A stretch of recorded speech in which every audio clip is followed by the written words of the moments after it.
There are places on this earth where life is not measured in years.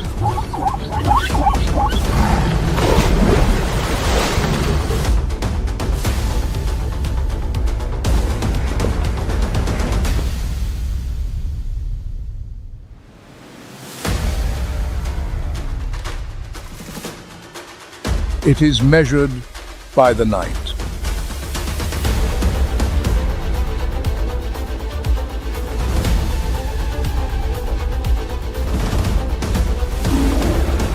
One night at a time.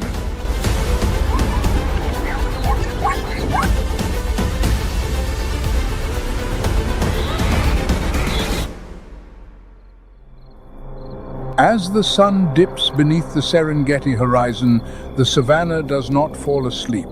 It awakens.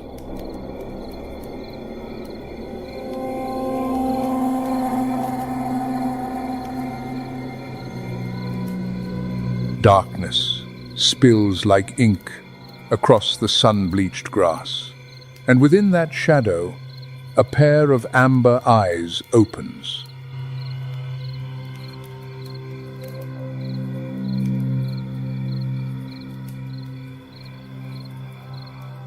A lioness presses herself against the earth.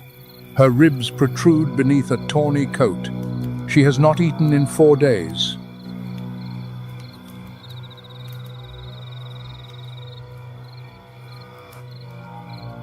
Behind her, concealed in the acacia scrub, 3 cubs are waiting. They are barely 4 months old. They are unaware that tonight dictates whether they survive until tomorrow.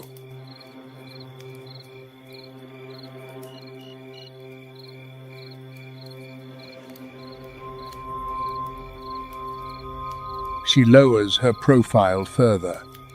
Each footfall is entirely weightless. Ahead, a herd of wildebeest grazes beneath the starlight, about 130 feet away. It is still too far.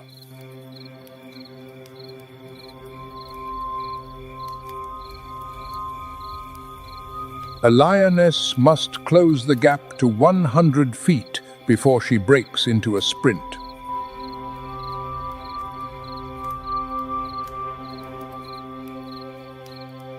Beyond that threshold, the hunt is lost before it even begins.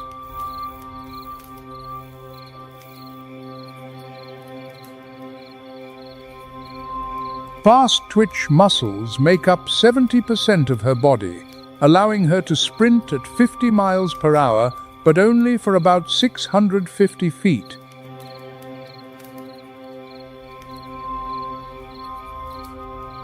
Beyond that, a small heart, comprising merely 0.45% of her body weight, will give out.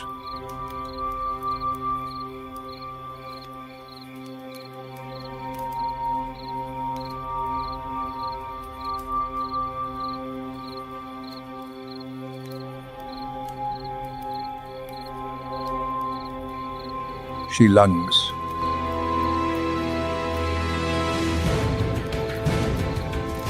Dust shatters the air. The wildebeest scatter.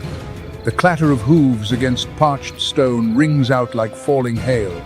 In the pitch black, the chaos lasts just 6 seconds.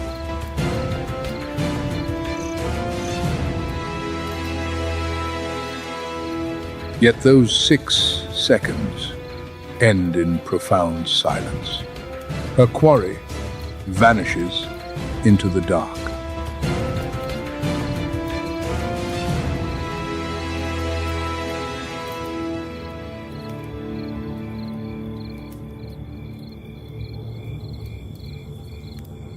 Seven out of 10 pursuits conclude exactly like this in failure and in lingering hunger.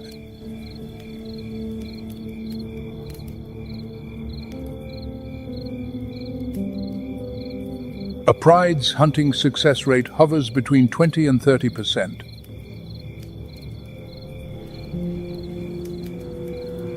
When hunting alone, that figure plummets to a mere 15.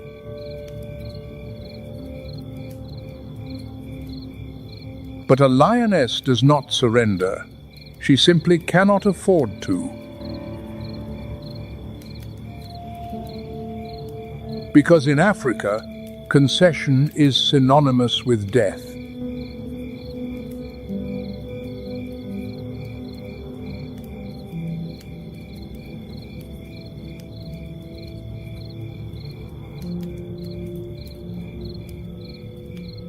She turns, breathing heavily, and begins moving downwind.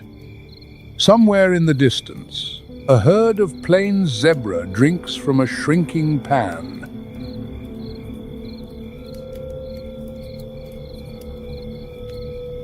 She cannot see them, but she hears them. Her ears pivot like satellite dishes, capturing every vibration in the nocturnal air.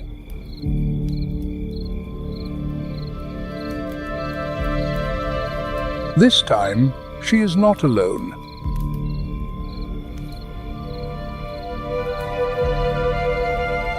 Two other lionesses emerge from the flanks unprompted, yet perfectly coordinated.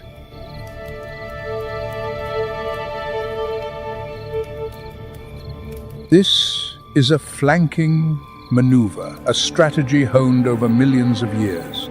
The wings drive the prey inward, while the center lies in ambush.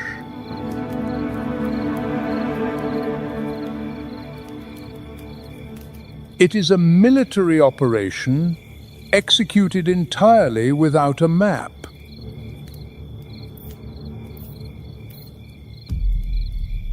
This time, the darkness is their ally. A lion's night vision is 6 times superior to ours, aided by a reflective layer behind the retina.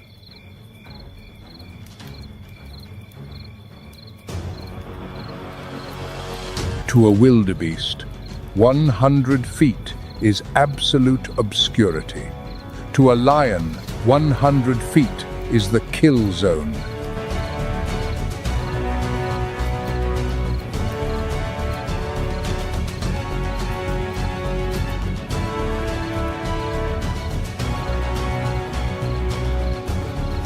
The second hunt yields a different conclusion.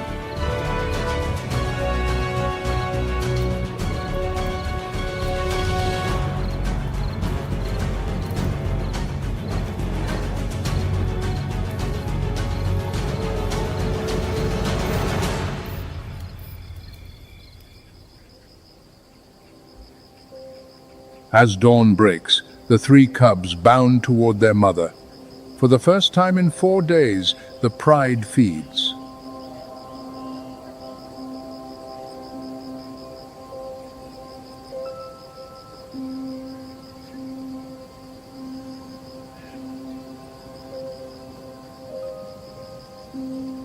"30 miles away, where open grasslands yield to scattered acacia woodlands, the earth trembles.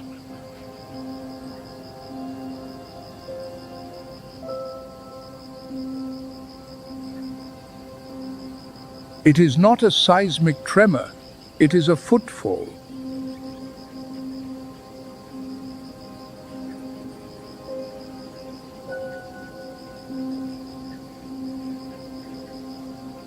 A matriarch leads her herd of 20 elephants through the parched scrub. She is 70 years old, older than almost any other living thing on these plains.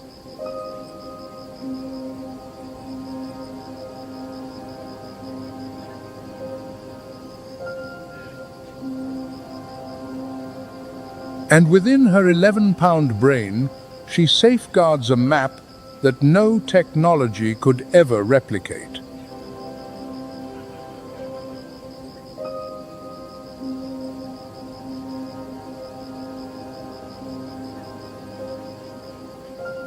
She remembers every river, every pan, every tree that withered 3 decades ago. She remembers the drought of 1995, when the herd marched 60 miles to find the sole remaining water source.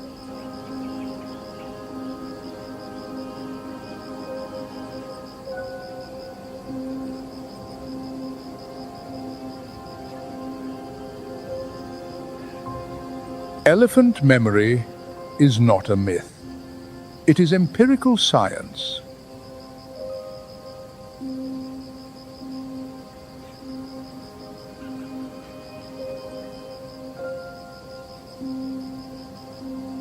Studies in Kenya reveal that aging matriarchs can recognize the roar of a specific lion that attacked their herd 2 decades later.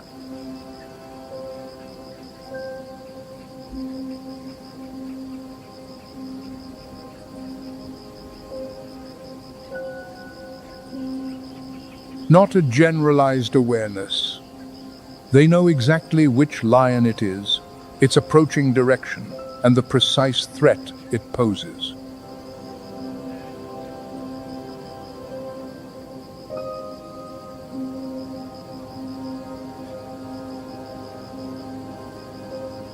As the dry season deepens, the entire herd looks to her.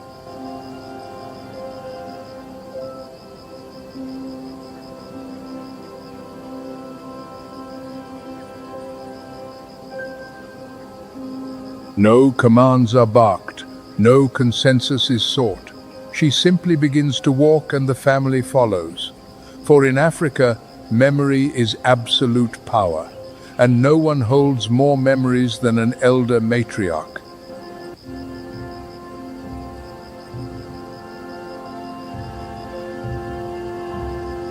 As they travel, the adults instinctively form a protective ring tightly around the calves.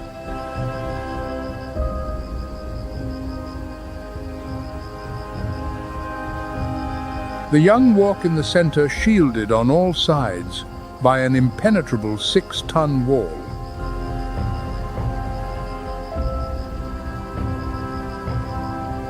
A fully grown male lion weighs about 550 pounds.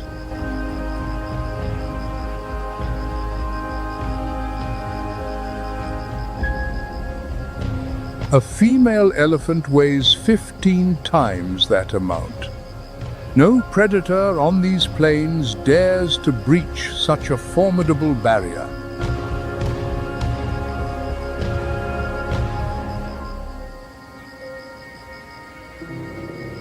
On the eastern fringes of the savannah, a golden silhouette stands motionless atop a termite mound.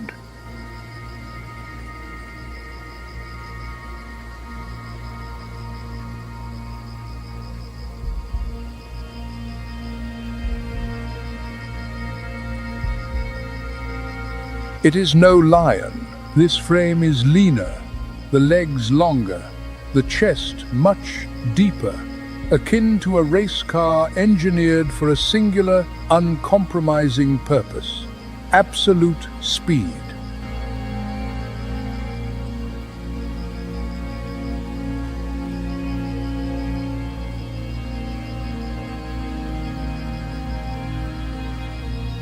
The cheetah, the fastest land mammal on the planet.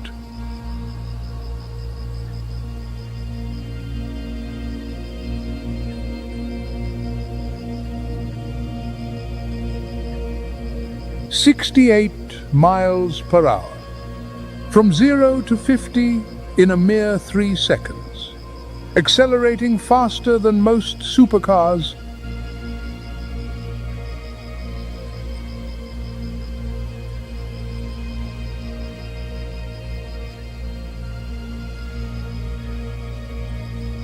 But such velocity extracts a heavy toll.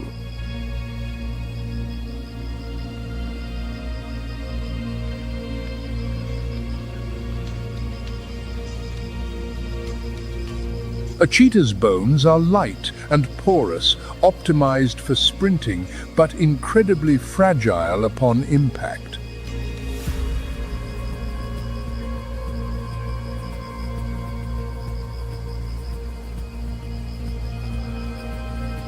Its claws do not retract like a lion's. They grip the earth like track spikes, providing supreme traction, but rendering them useless for combat.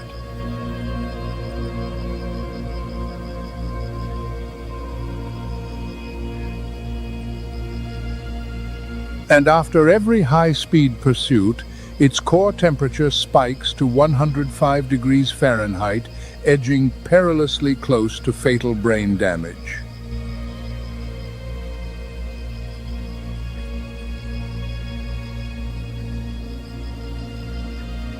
A cheetah must rest for 30 minutes following every sprint, and during that crucial half hour she is completely incapable of defending her hard-won prize.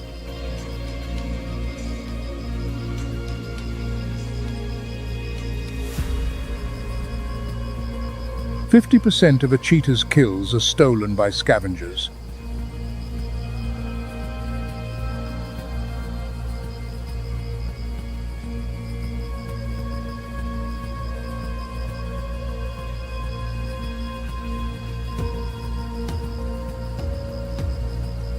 This is perhaps nature's ultimate paradox. The swiftest creature on Earth is also the most heavily persecuted inhabitant of the plains.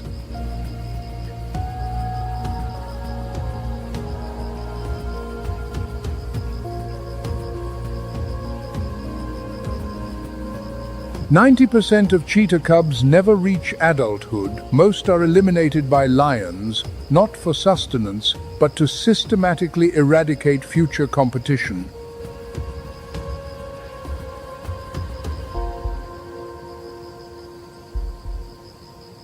It is a silent suppression, playing out daily across these African grasslands.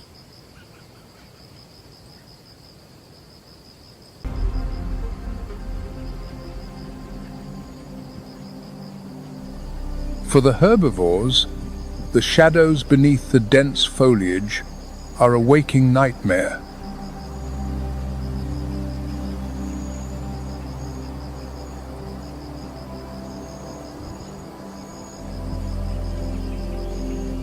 A predator can lurk anywhere.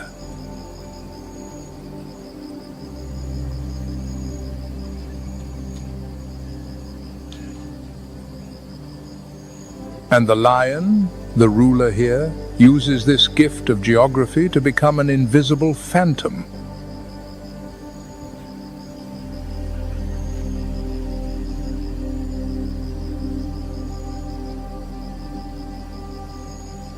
The dense vegetation is the perfect curtain for an ambush.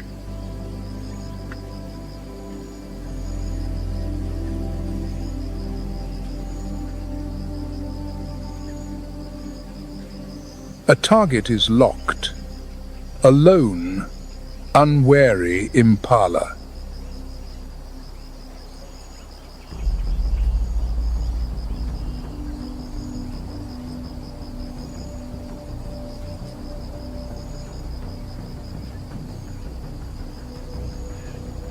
The hunt begins with the silent, calculated steps of the lionesses.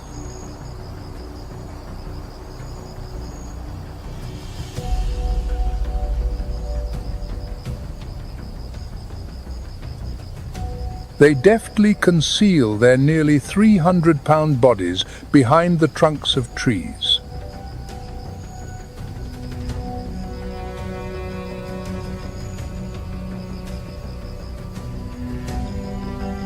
The silence is absolute, stretched taut like a bowstring, ready to release a fatal arrow.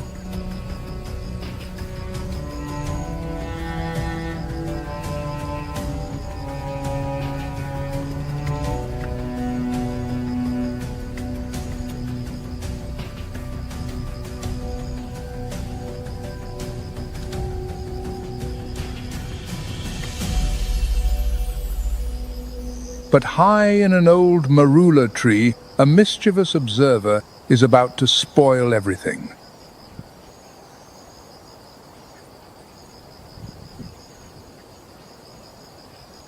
A baboon, with its extraordinary eyesight, has spotted the golden glint of a lion's coat in the dry grass.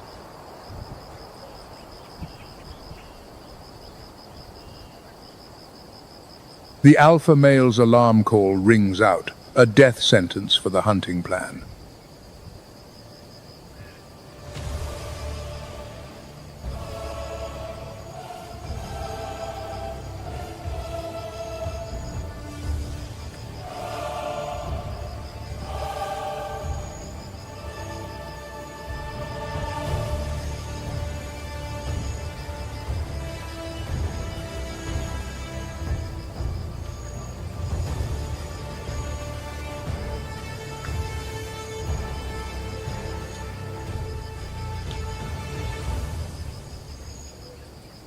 The hunt has failed, energy has been spent, and the hunger remains.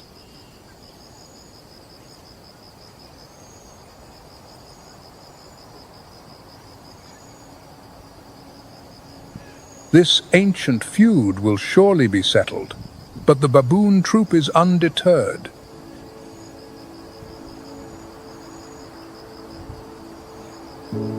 They are among the most intelligent primates in Kruger.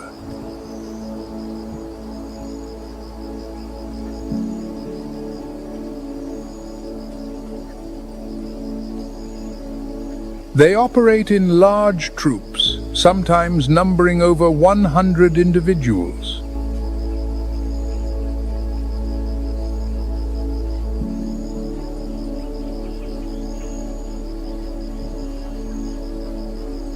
The granite outcrops become natural watchtowers, affording them a panoramic view of the valley.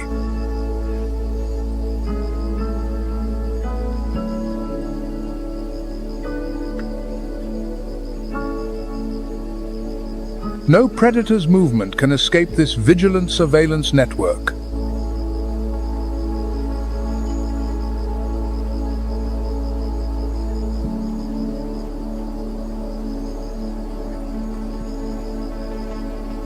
Knowing that lions are not adept climbers, the baboons relentlessly provoke them.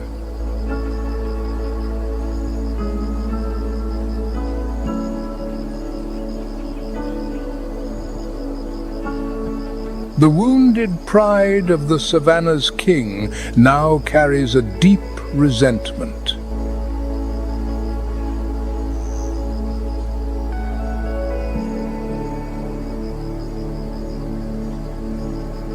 But with their enemy safe on high, even the queens of the hunt are rendered powerless.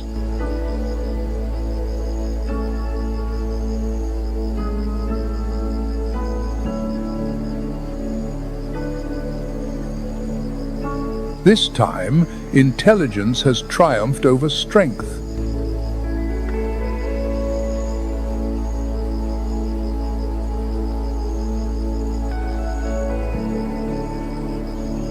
But will the rulers reclaim their honor?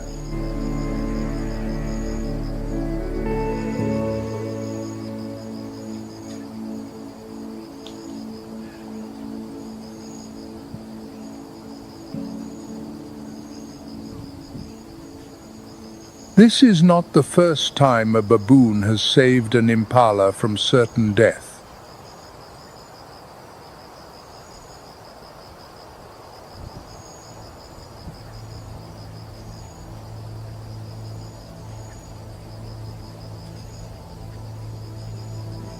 This contradictory frenemy relationship has intrigued biologists for decades.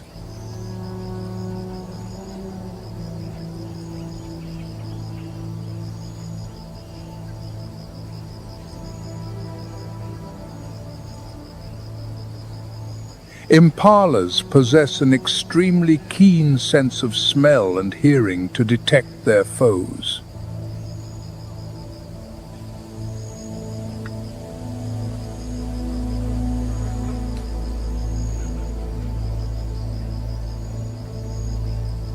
In contrast, baboons compensate with superior observation from above.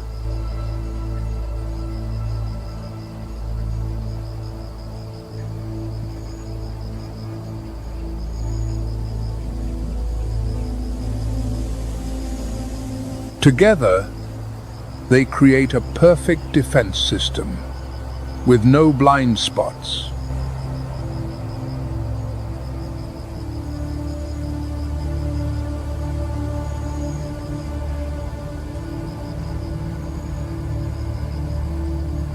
When one species sounds an alarm, the other immediately flees, without needing to confirm the danger.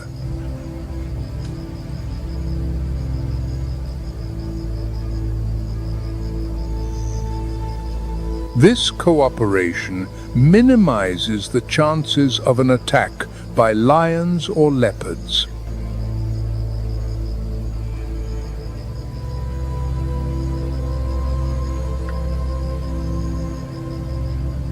They also unwittingly share the benefits of food.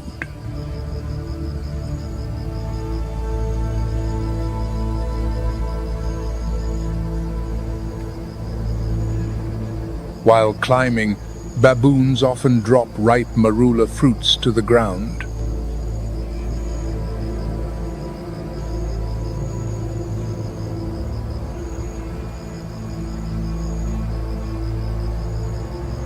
This provides the impala with a precious source of nutrition they normally cannot reach.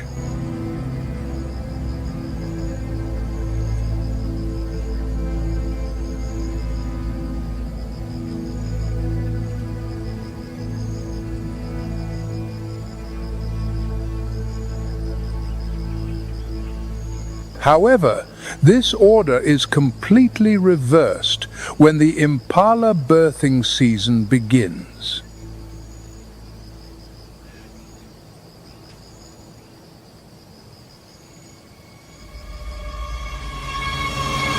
As omnivores, baboons do not hesitate to hunt the vulnerable newborns.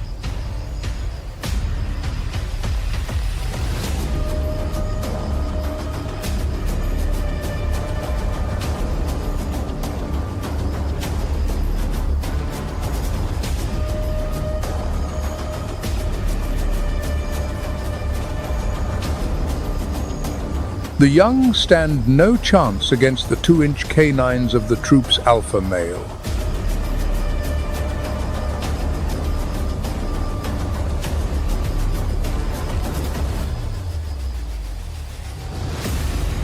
It is a brutal equation of survival in the heart of the wilderness.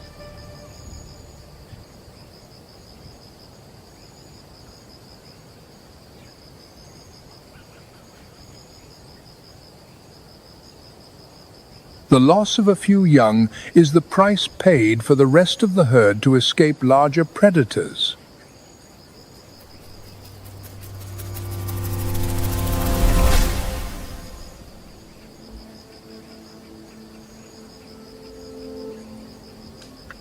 The baboon's most feared enemy hides in the savannah's heat, the leopard.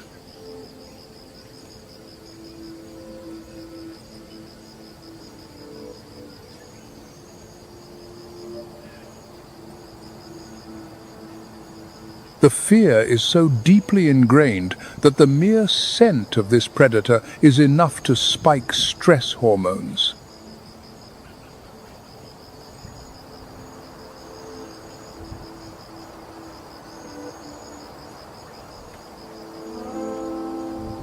This enmity is etched into their genetic code after millions of years of violent evolution.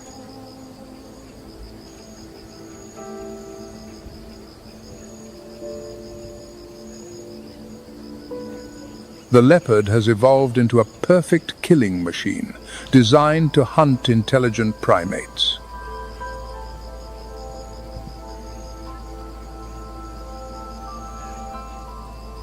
Its rosette-spotted coat is a masterpiece of camouflage, blending perfectly with the dappled sunlight.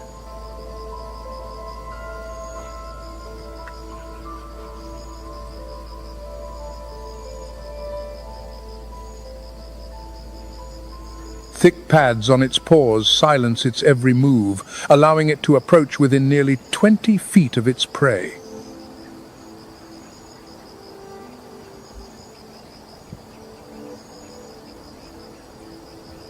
The hunter's silence is the prelude to a death sentence delivered without warning.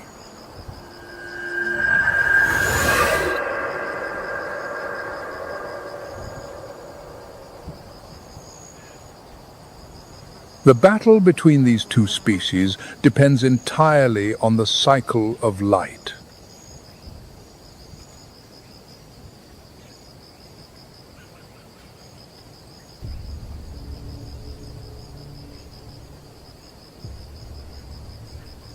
As dusk settles on the plains, the leopard begins to stalk the baboon troop foraging on the ground.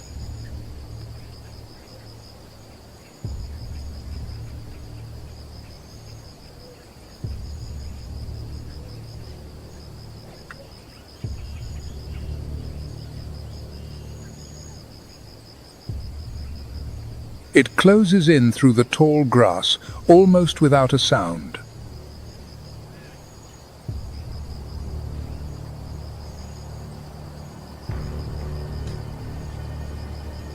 When the distance is short enough, the leopard launches a lightning-fast pounce, its jaws locking onto the prey's neck.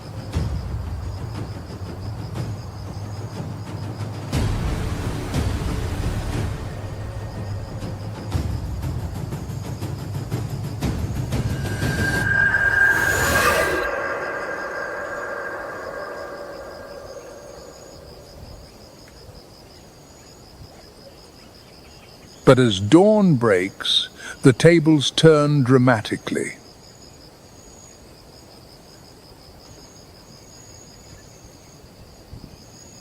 Daylight is the time for retribution.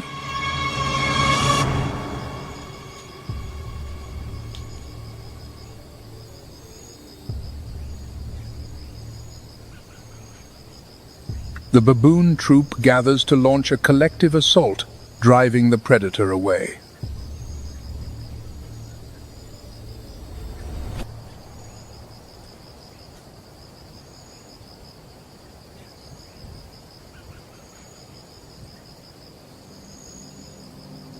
Vervet monkeys, their cunning relatives, often live in the shadow of baboons.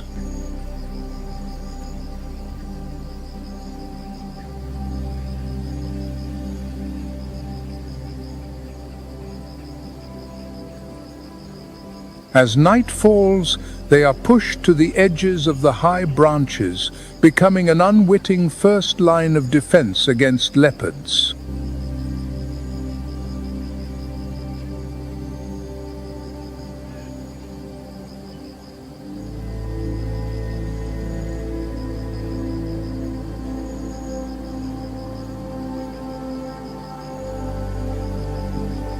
Yet, this small monkey maintains its stability through a tight-knit matriarchal social structure and strong troop cohesion.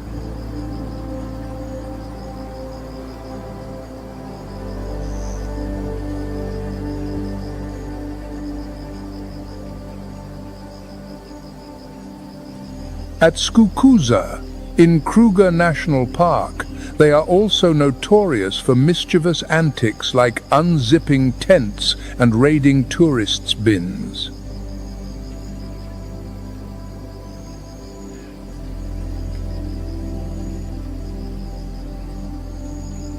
If the Kruger ecosystem were a film, vervet monkeys would surely be the most comical villains.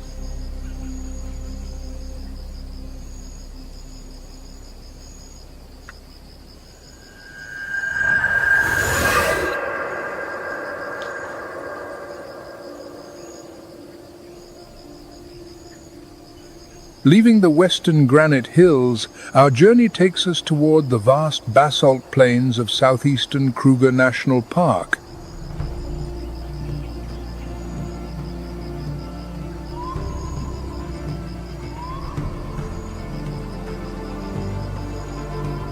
The soil, formed from ancient lava flows, has created fertile grasslands that attract enormous herds of grazers.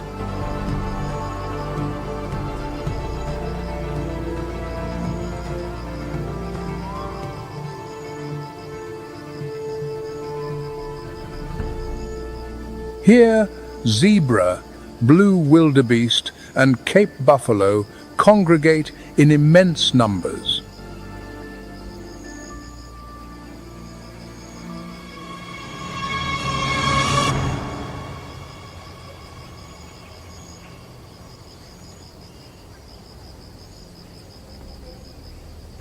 This abundance of prey also draws the dominant predators of the plains.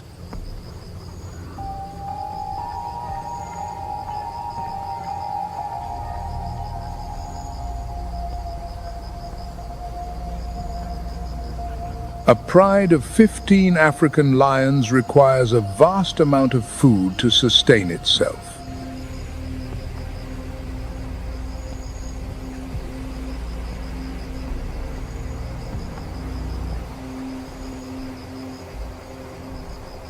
Weighing some 550 pounds and possessing incredible stamina, the blue wildebeest is a frequent target.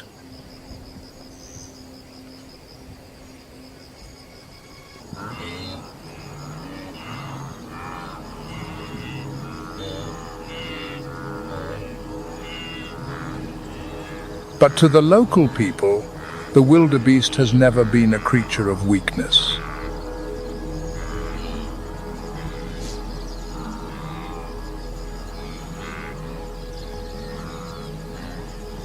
A witty legend tells that it was pieced together from the leftover parts when the Creator had finished making all other animals.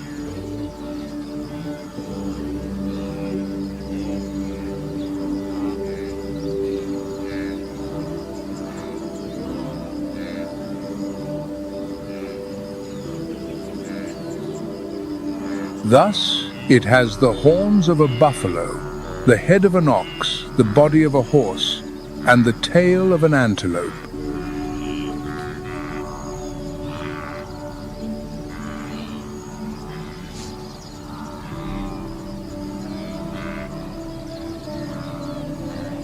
It is this strange appearance that has made the wildebeest a symbol of adaptability and resilience.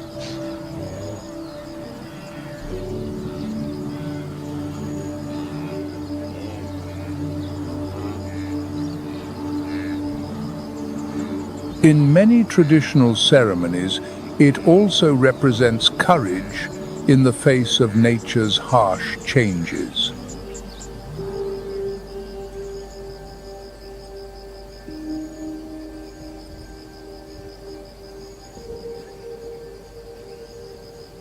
Male lions rarely hunt swift prey like wildebeest, their heavy bodies and conspicuous manes being a disadvantage.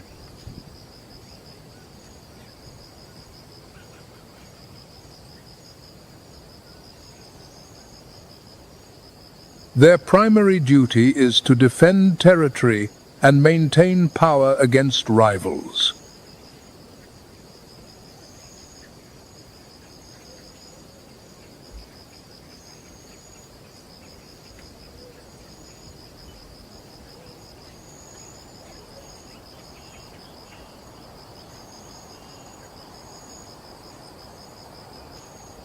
But when confronting Cape Buffalo, mobile fortresses weighing nearly a ton, the kings themselves must join the fray.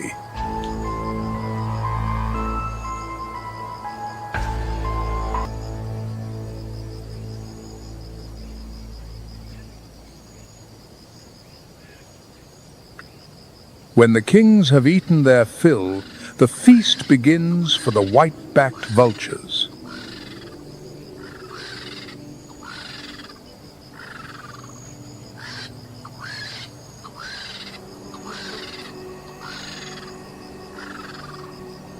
Hundreds descend in a frenzy, forming the Kruger ecosystem's most efficient cleanup crew.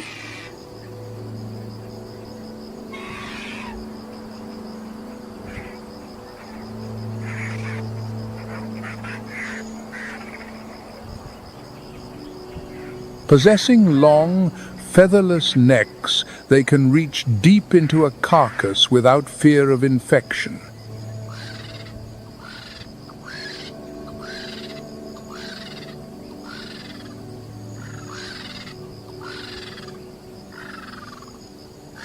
Their tongue, structured like a file, allows them to scrape meat from bone with astonishing speed.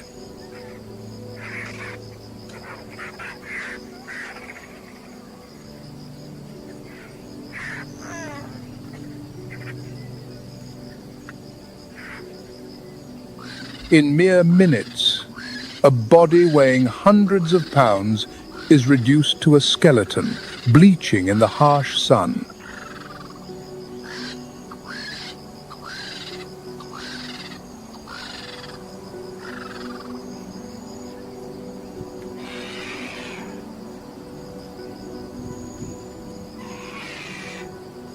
The vulture's secret weapon lies in its digestive system. a chemical reactor of incredibly high acidity.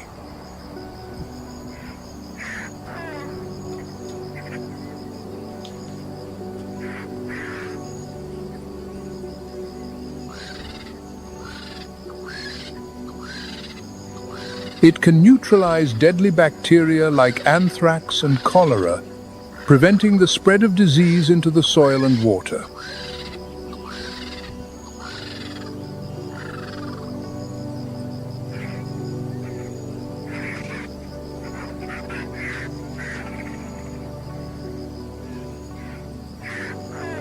Yet, the survival of this vital link is now severely threatened by poachers who poison carcasses.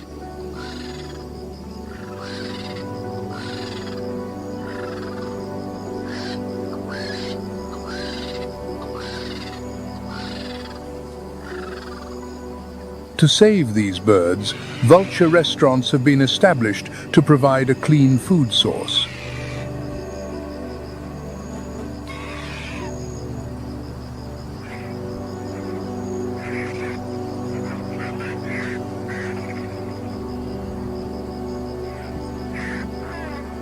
Local communities are also replacing the use of real bird parts with herbs in traditional rituals.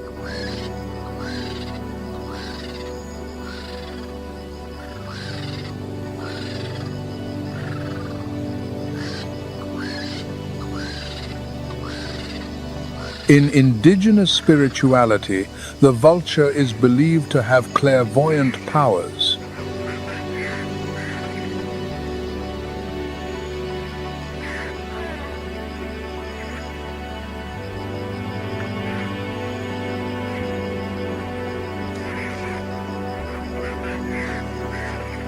They are a bridge, helping Sangomas to see the future and connect with their ancestors.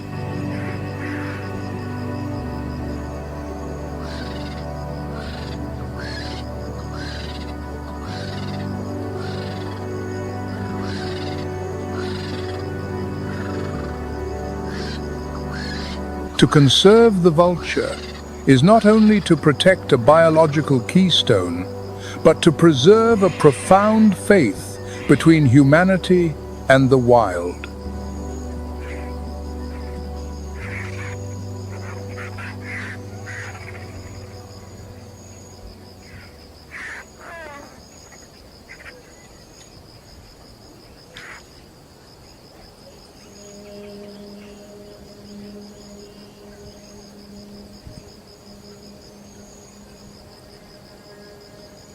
As dusk settles over the grasslands of Lower Sabi, the deep social nature of the lion pride is revealed.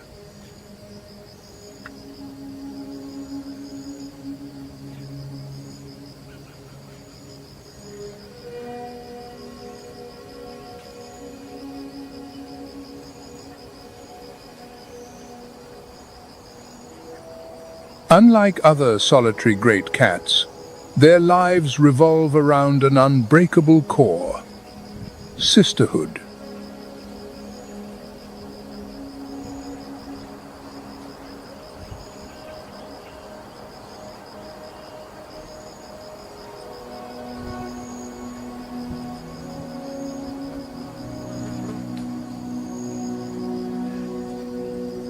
It is a matriarchal fortress, a dynasty built by grandmothers, mothers, and sisters.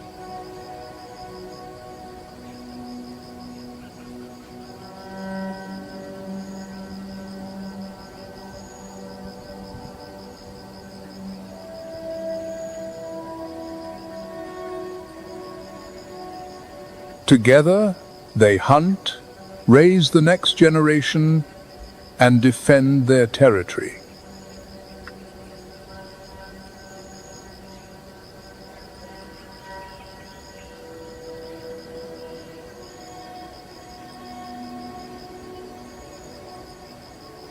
The return of the males from their patrol is marked by an intimate ritual.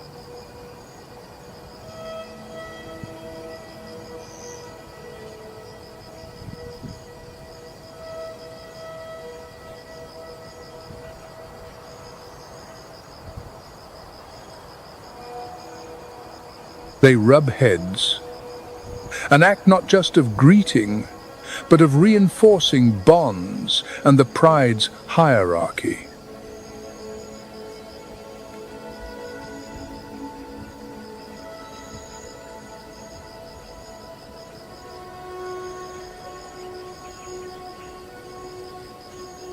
To hold power, males often form coalitions of brothers, a vital strategy against ambitious rivals.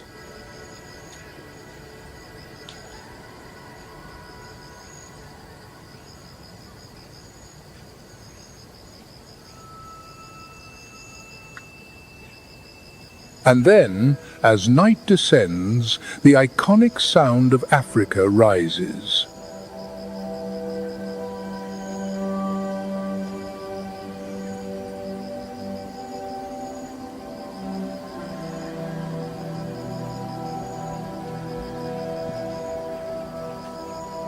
Their roar, which can travel for 5 miles, is more than a territorial claim.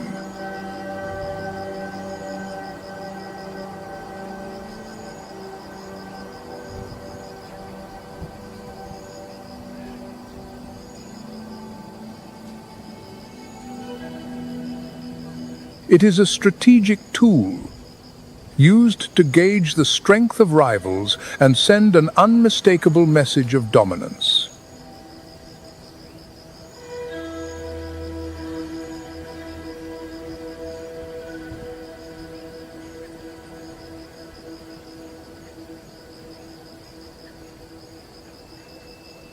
It is a symphony of power, a declaration of absolute authority under the Kruger sky.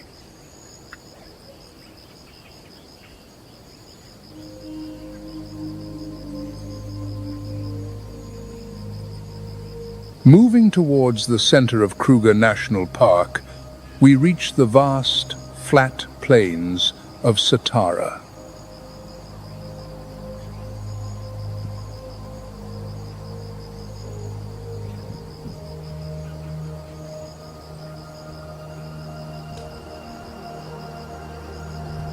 Here, the vegetation is low and sparse.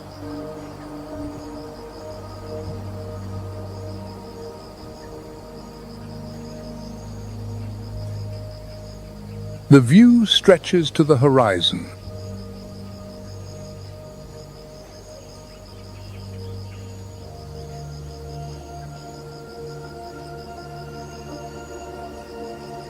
This terrain transforms Satara into a colossal and unforgiving racetrack.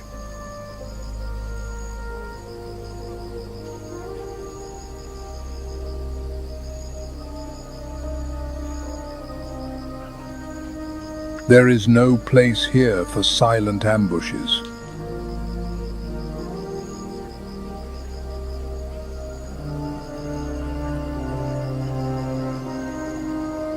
Survival in Satara depends on a single element: speed.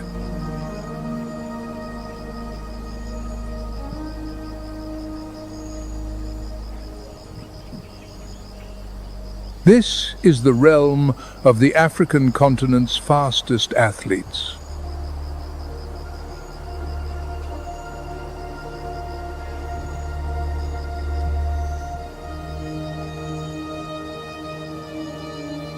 The uncrowned king of speed in Satara is the cheetah.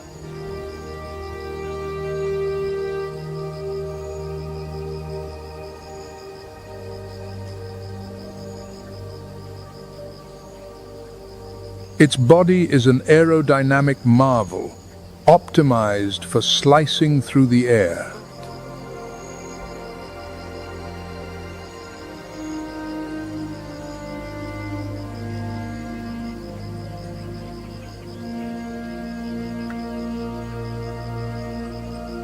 A super-light skeleton is paired with a deep chest, housing a large capacity respiratory system.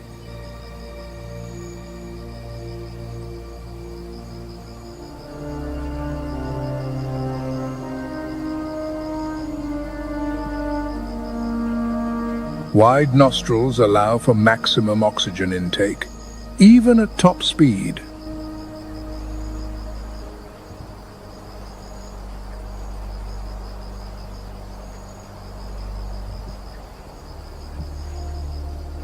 The cheetah can accelerate from 0 to 70 miles per hour in just 3 seconds.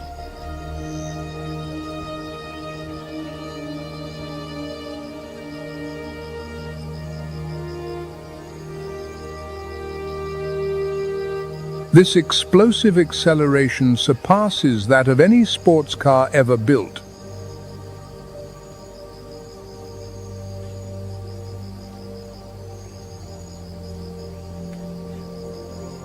However, to achieve this incredible velocity, the cheetah has sacrificed muscular strength.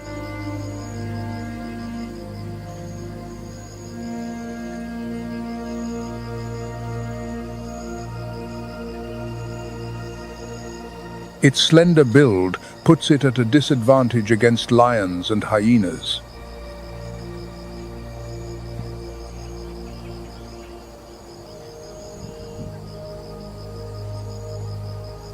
Females live solitary lives, while males form groups known as coalitions to defend territory.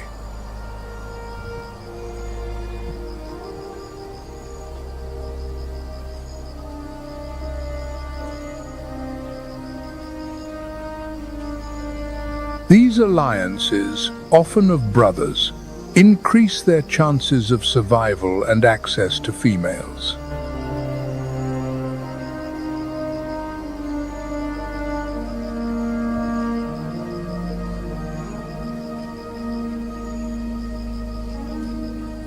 In Satara, their habitat is shrinking due to the presence of larger predators.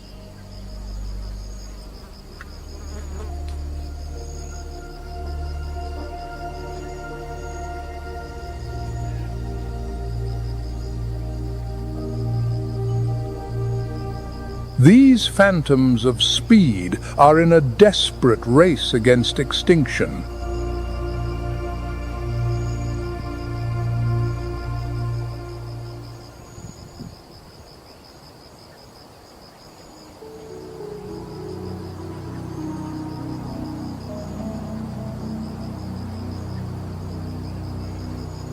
Satara is also the main stage for Africa's most efficient predator, the African wild dog.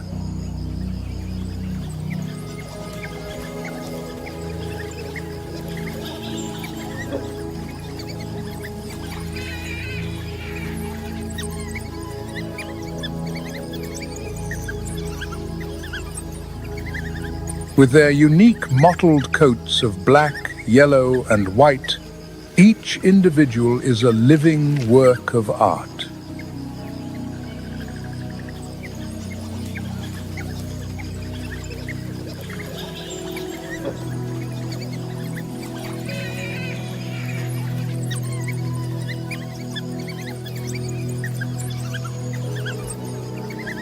Unlike many other predators, their greatest strength lies in their teamwork.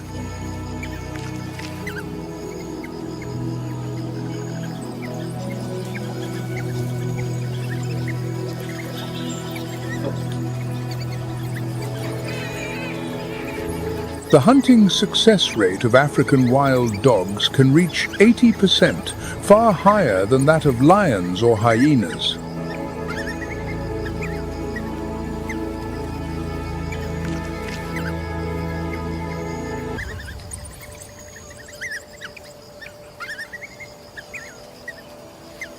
This tight coordination makes a wild dog pack function almost like a military unit.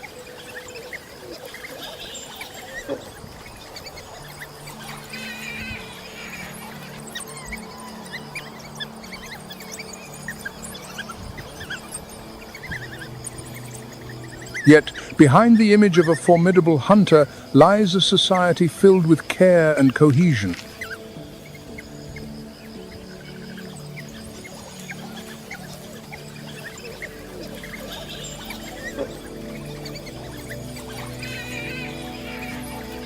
After a hunt, the stronger members will regurgitate food for those who stayed behind in the den.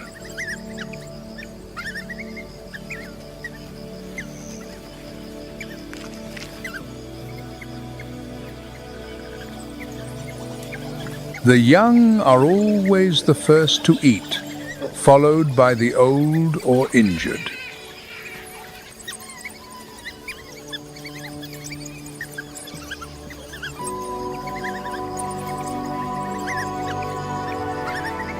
Within the pack, almost no one is left behind.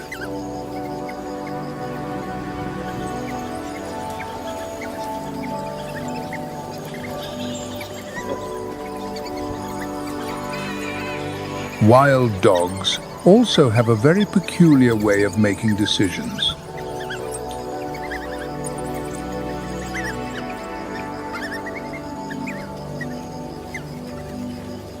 They vote by sneezing.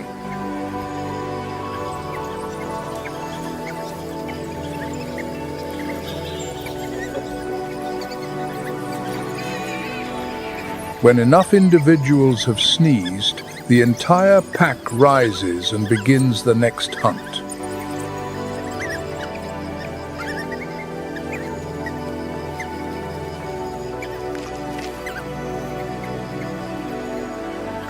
Even so, wild dogs face many threats.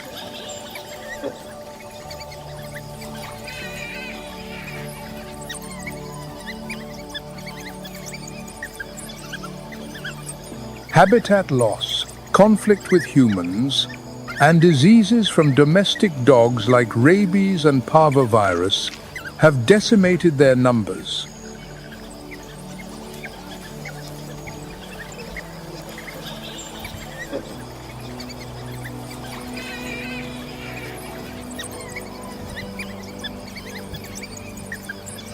In many parts of Africa, the disappearance of these painted wolves has become a great loss for the savanna ecosystem.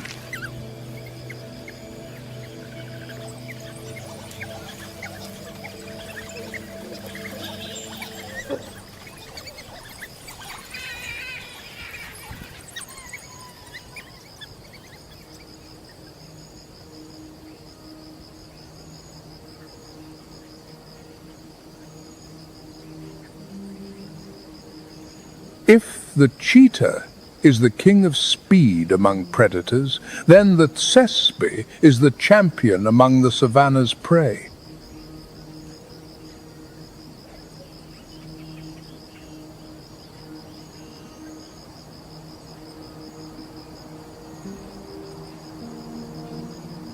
The tsesebe's high shoulders and sloping back optimize kinetic energy while running.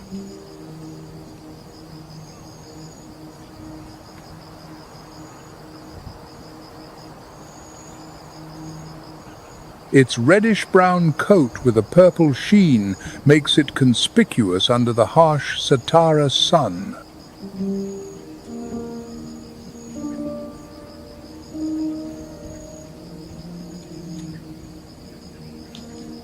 The tsesebe is also a strategist.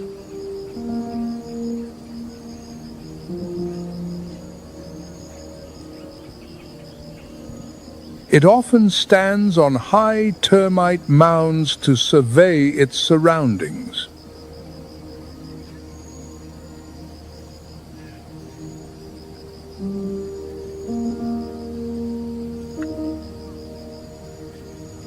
This vantage point provides a wide field of view, allowing it to spot enemies from afar.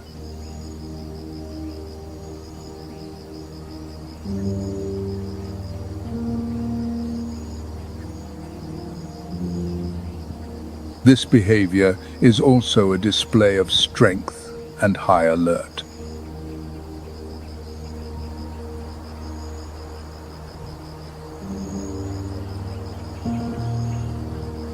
Upon spotting a cheetah, a tsesebe will often stand its ground, issuing short snorts to alert the predator it has been seen.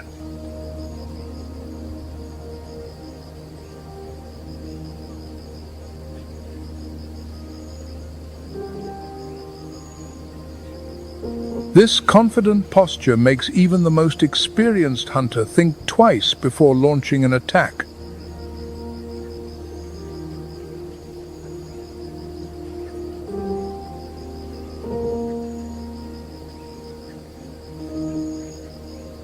The population of tsessebe in Kruger National Park, however, is at a dangerously low level.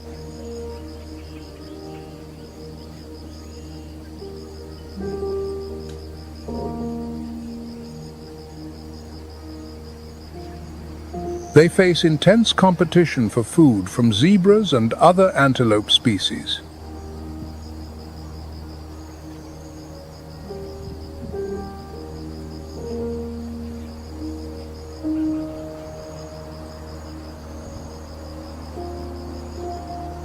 Satara is their last stronghold, where we can still witness the Formula One race between the continent's two fastest animals.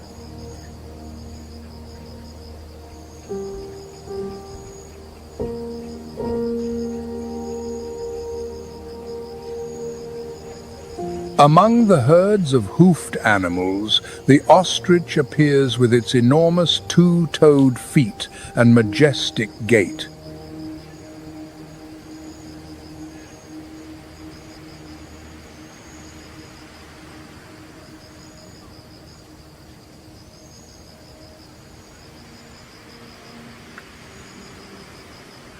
As the planet's largest bird, it cannot fly, but it can run at over 40 miles per hour.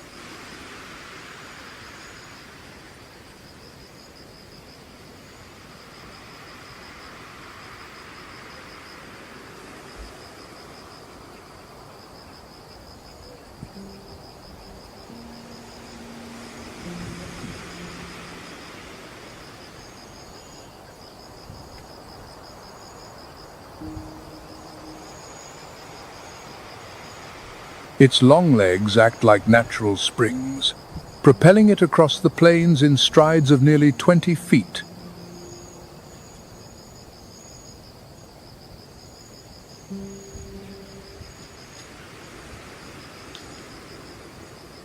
The two-toed foot helps reduce friction when running.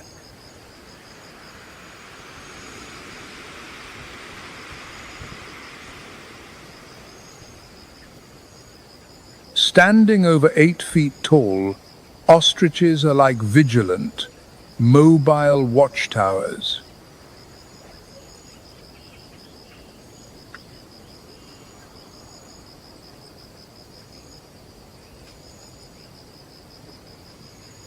A specialized digestive system allows them to swallow stones, which help grind up food in their gizzards.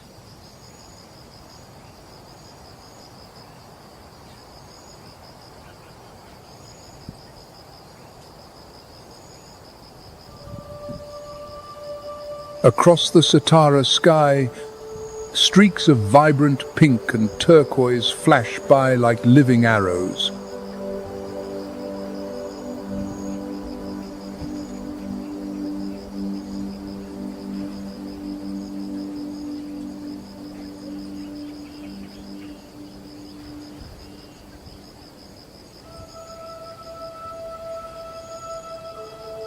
These are the southern carmine bee-eaters, summer migrants that bring a dazzling splash of color to the savannas.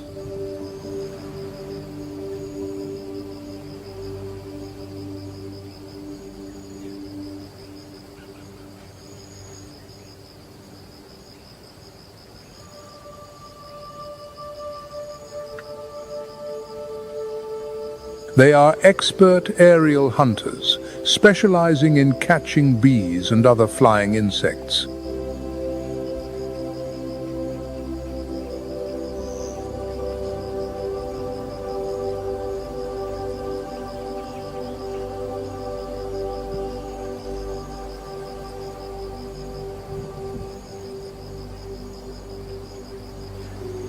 This bird also shares a symbiotic relationship with the giants of the plains, like the ostrich and the cory bustard, using their movements to flush insects from the grass.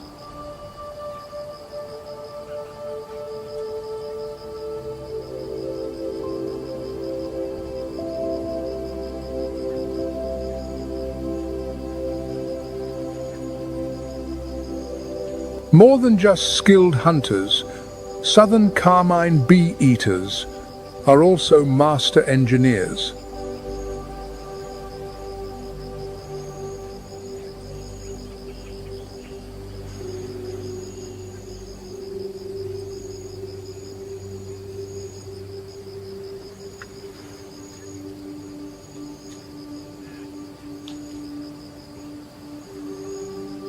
They live in colonies of thousands, digging deep, nesting burrows into earthen banks.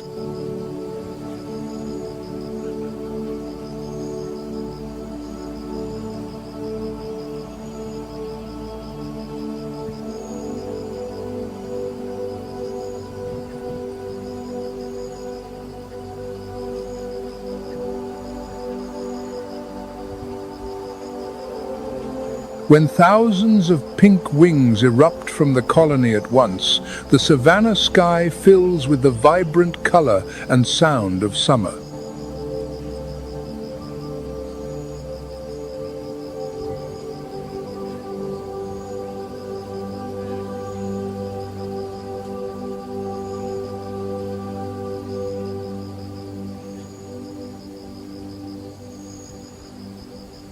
On the savannas of Satara, the secretary bird appears with a dignified, aristocratic air.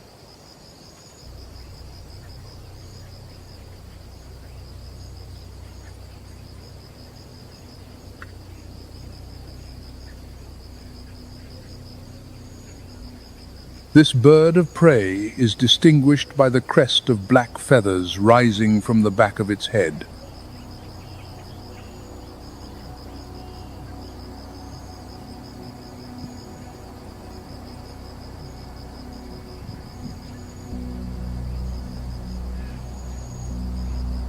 This crest is reminiscent of the quill pens that 19th century clerks used to tuck behind their ears.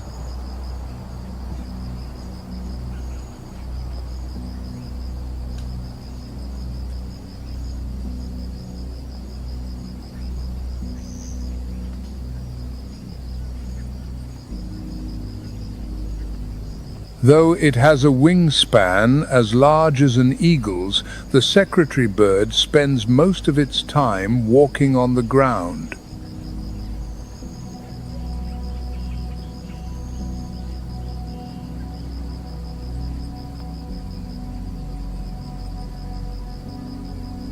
Each day, it can cover nearly 20 miles in search of food.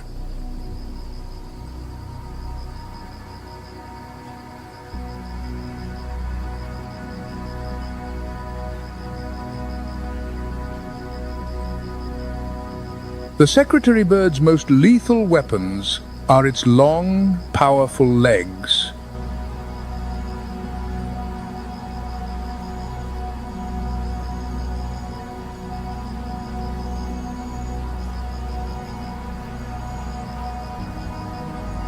A thick layer of scales protects them from venomous bites when confronting snakes.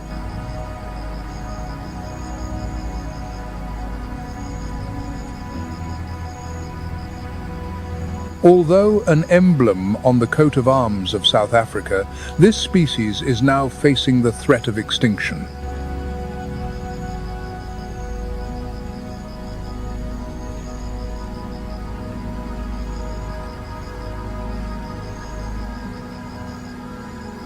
The loss of its open grassland habitat is the greatest threat to nature's most elegant martial artist.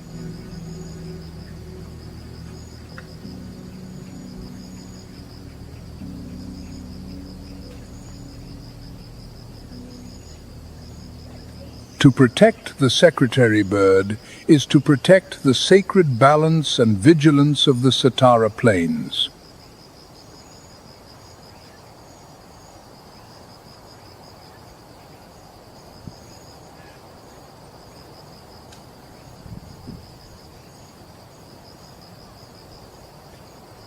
In Uganda, nature is not merely a backdrop.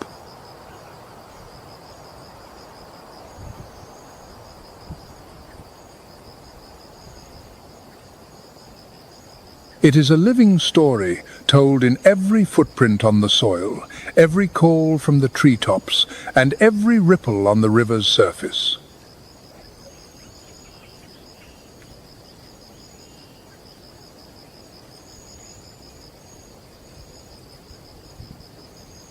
But this kingdom is changing.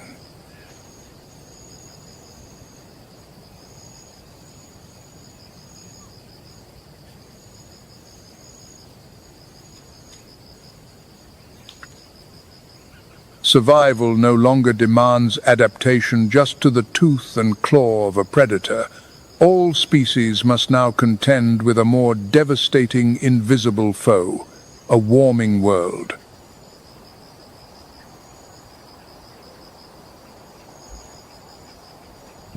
The wilderness is forced to write a harsher chapter with every dawn.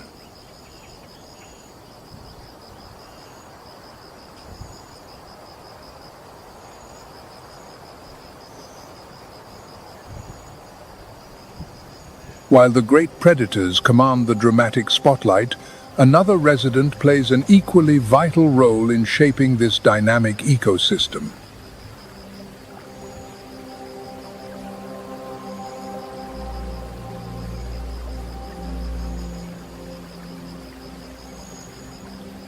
The African elephant, the largest land mammal on the planet.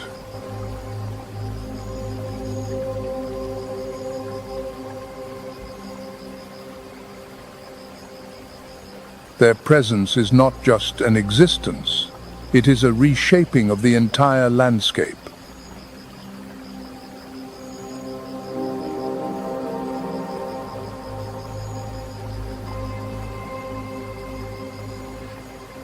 With a diet consisting entirely of vegetation, a single adult can consume between 330 and 440 pounds of plant matter each day.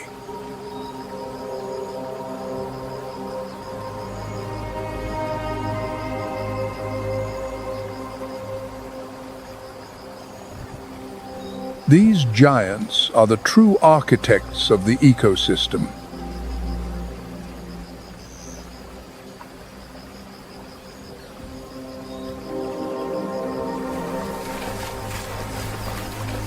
By toppling trees, they create open spaces, allowing sunlight to reach the ground and encouraging the growth of fresh grasses, the lifeblood of zebra and antelope.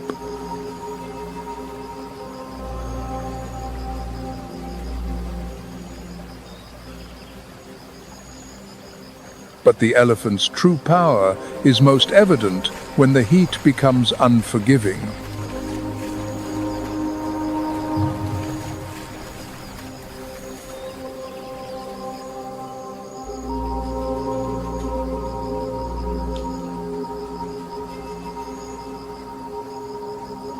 In the dry season, when riverbeds are but hot sand and resources are scarce, elephants display a remarkable intelligence and ingenuity.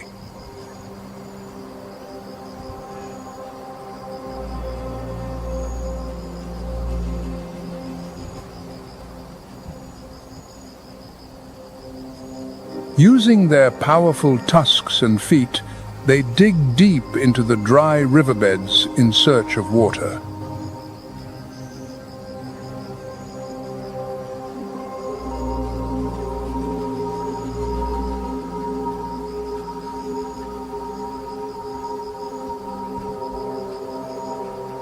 Beneath the scorched sand, they reach the water table.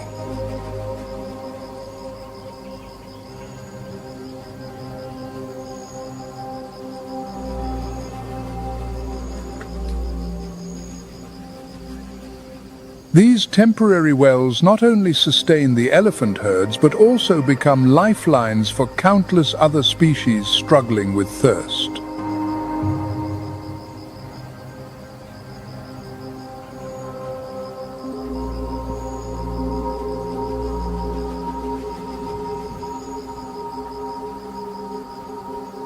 Without the elephant's excavations, death would be the certain fate for many smaller creatures.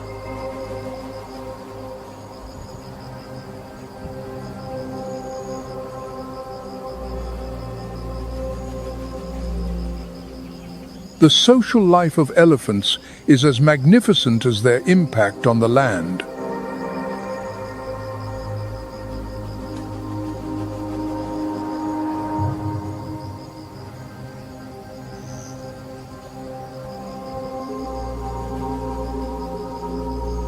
Led by an experienced matriarch, these tight-knit family units hold knowledge of secret water sources and safe migration routes passed down through decades.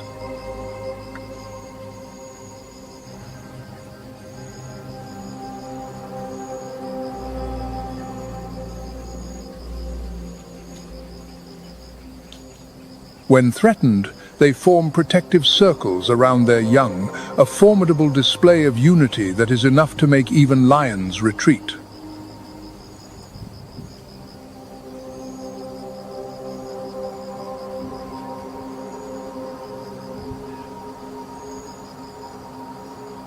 In this land, one realizes a profound truth.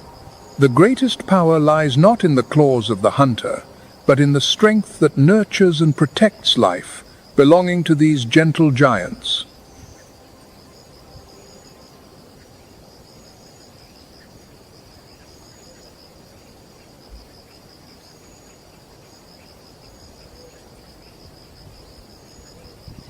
As the giants' footsteps fade into the dusty haze, the legacy they leave behind begins to speak.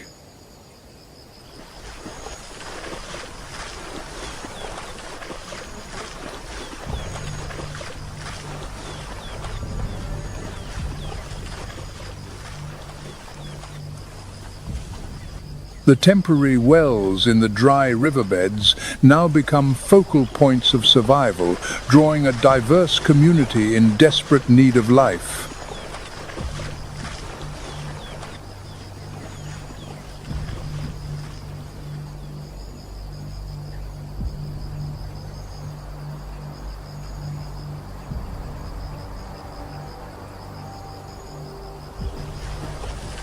The warthog enters, with its rugged appearance and an unshakable spirit of determination.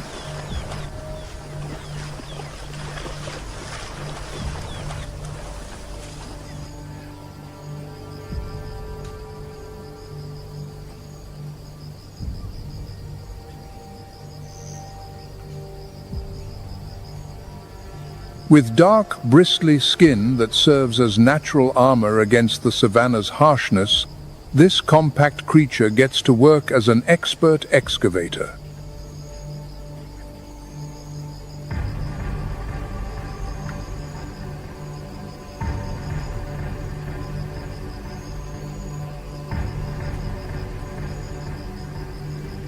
Its snout easily breaks through the hard-packed earth to find roots and hidden nutrients.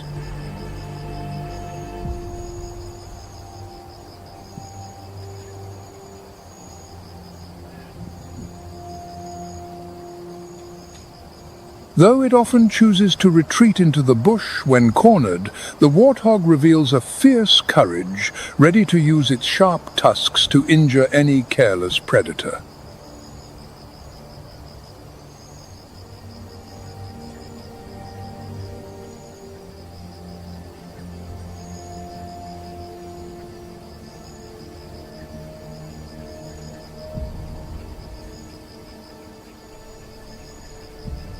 Its strength and resolve make it a surprisingly formidable opponent, even for the savanna's heavyweights. Yet, the warthog values freedom over confrontation.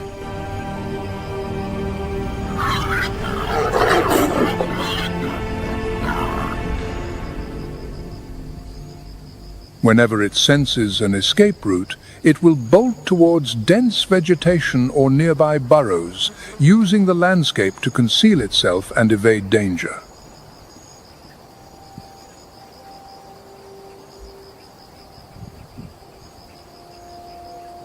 It lives in a balance of bravery and caution.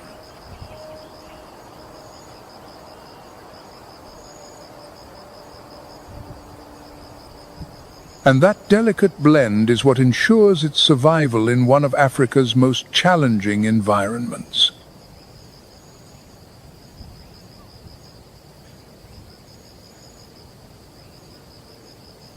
Under the brilliant sun, the stripes of a zebra herd create a mesmerizing visual display.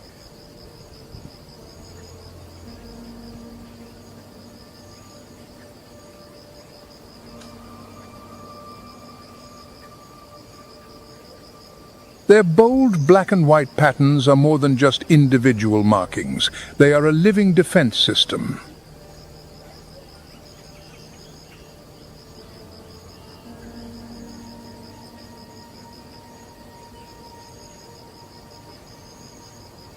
As the herd moves as one around the water source, the stripes create a shimmering, disorienting barrier that makes it a formidable challenge for a lion or leopard to single out an individual target.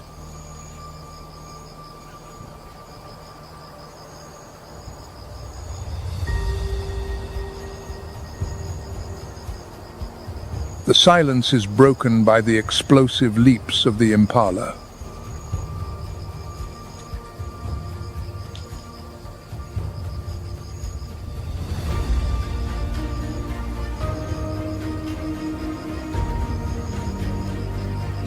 An embodiment of speed and instinct, its slender, agile body can weave through threats with astonishing grace.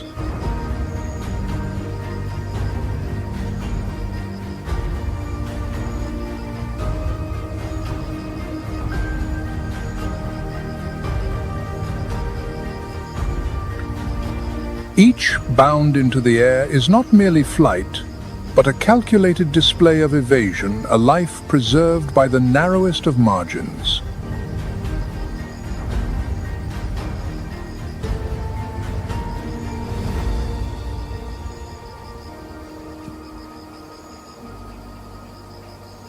Standing as a monument to quiet strength, the eland surveys the savannah as the largest of all antelope.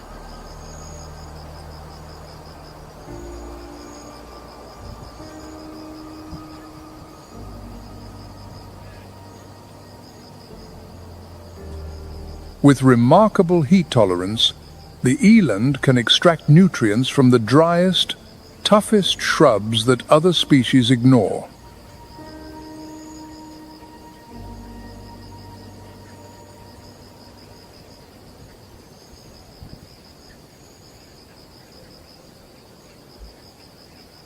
Its massive body and long, spiraled horns are not only an effective defense against lions, but also a testament to its resilience in a dry season without a single drop of rain.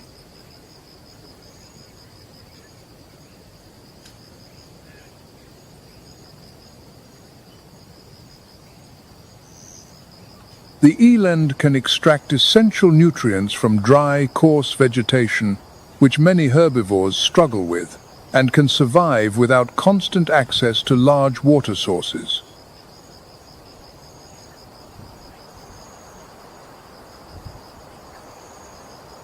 This makes it one of the most capable survivors of the dry season.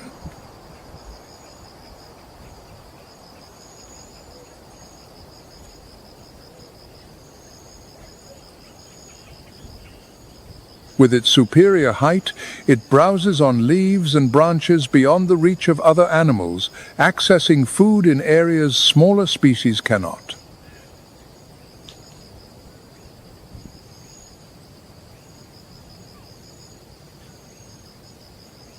Though not a predator, its size and strength make it a potential target for male lions and hyenas.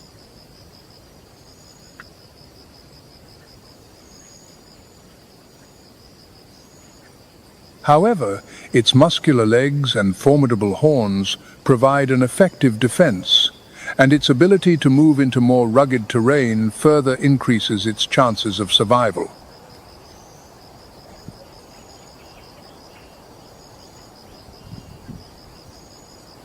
Eland often form small family groups rather than large herds, coordinating their defense and keeping watch for potential threats.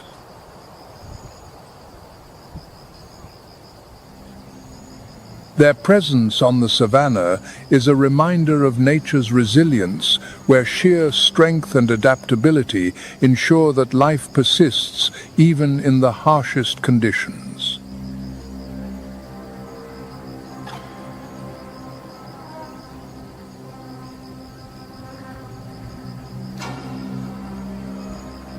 The eland's resilience is being tested by a hunting party on the brink of desperation.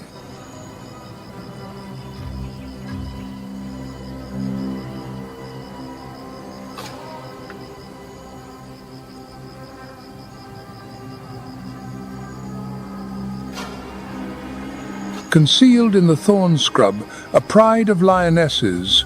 The backbone of the pride now shows gaunt rib cages beneath sun-darkened coats, carrying the sharp edge of those who have not eaten in days.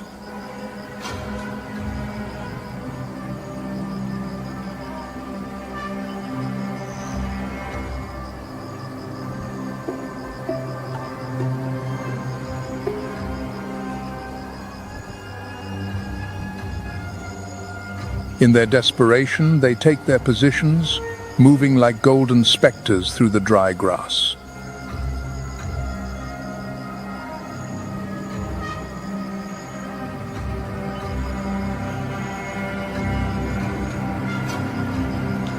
A thunderous charge shatters the stillness.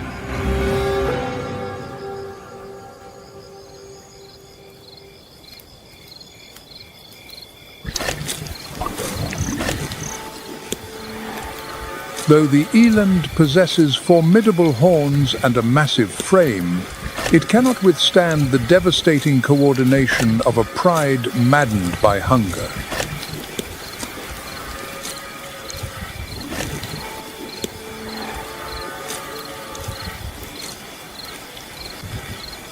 The giant falls in a cloud of dust, its life given to sustain a lion dynasty on the verge of collapse.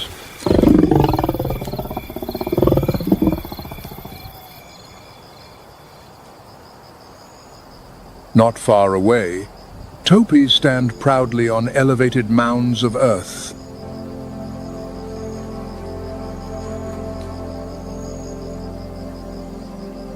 With their sharp awareness, they are devoted sentinels, constantly monitoring the slightest ripple of danger from kilometers away.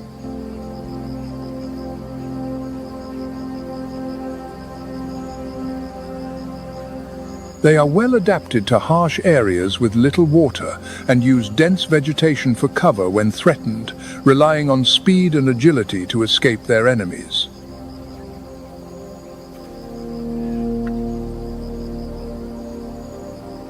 Yet, despite these skills, the topi remains part of an unforgiving natural cycle, facing constant competition and the ever-present threat of predators.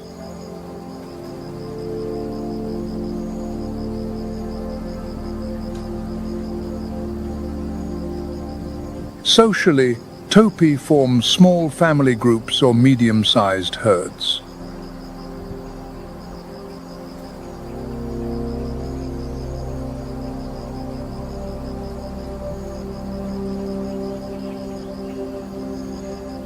This structure allows the adults to protect the younger, more vulnerable members in the center while standing guard at the periphery.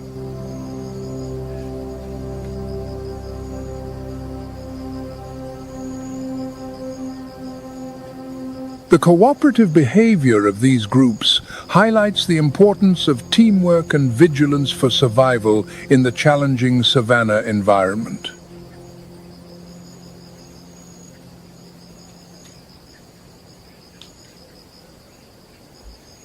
Among the tall residents of the Ugandan savanna, the Rothschild's giraffe is distinguished by its sheer height and elegance.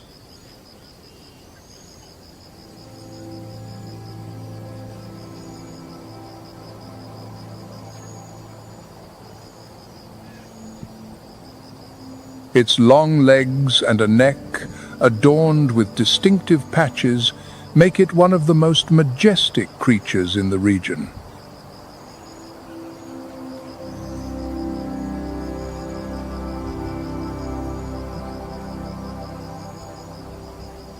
Its stature gives it a unique advantage.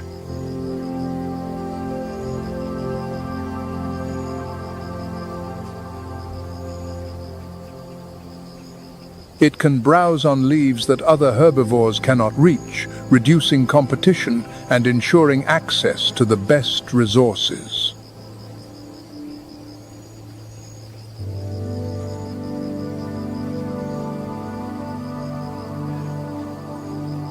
Despite its size, the giraffe moves with a deliberate, unhurried grace.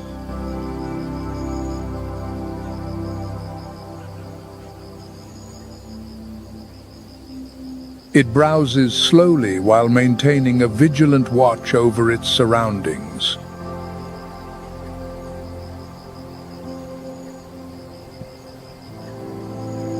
This sharp vision allows it to spot predators like lions and leopards from a great distance.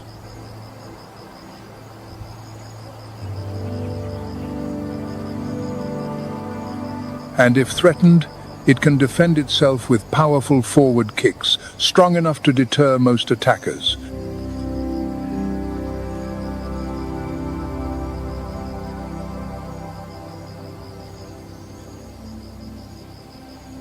Feeding mainly on treetop leaves, the Rothschild's giraffe covers large areas of the savanna, adapting to different types of vegetation along the way.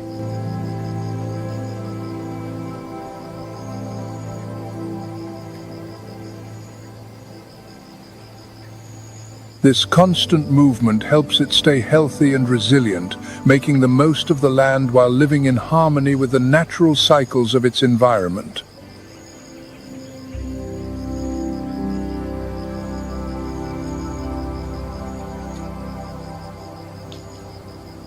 The Rothschild's giraffe is a prime example of adaptation at its finest.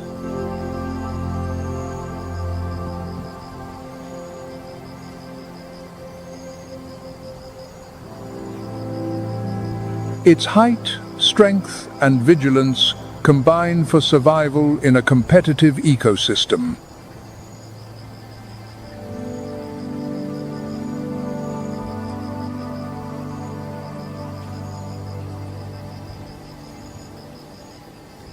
Observing this creature reveals how nature balances fragility and power, creating an animal that is both graceful and resilient on the vast African plains.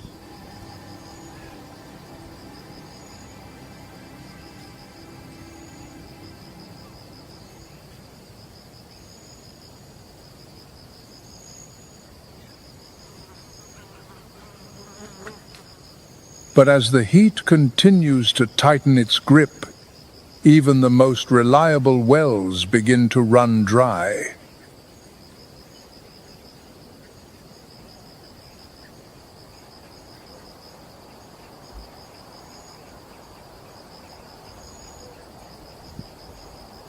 The scent of distant water begins to call a promise of life, but also the whisper of death.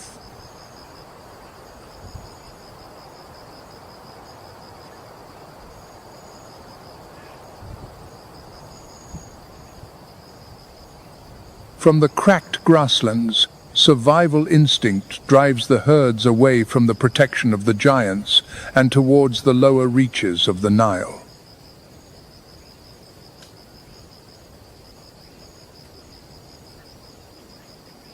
They are unaware that beneath the deceptively calm, shimmering surface, ancient eyes have been waiting patiently for a very long time.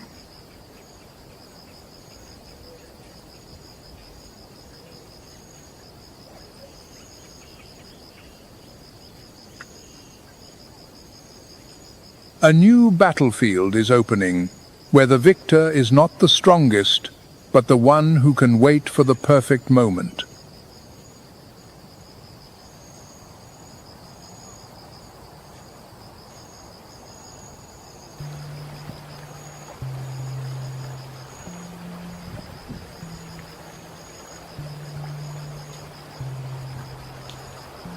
In rivers like the White Nile, the cool water is the last bastion against the savanna's searing heat.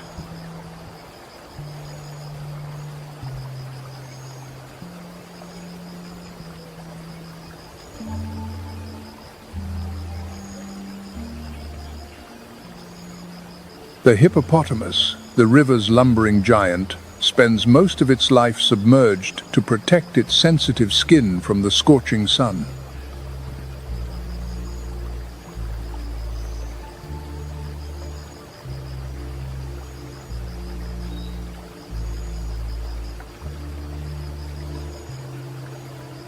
Though their bulky form suggests slowness, they are astonishingly fast, capable of charging at nearly 20 miles per hour underwater.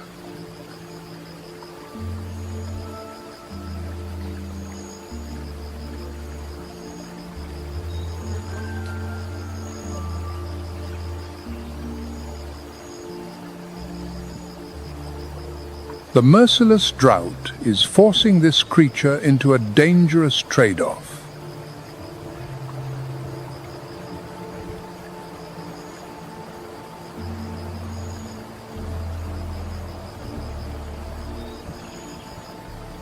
Depleted food sources drive the hippos from the safety of the river, compelling them to trek across cracked plains under the harsh sun to find the almost 90 pounds of grass they need each day.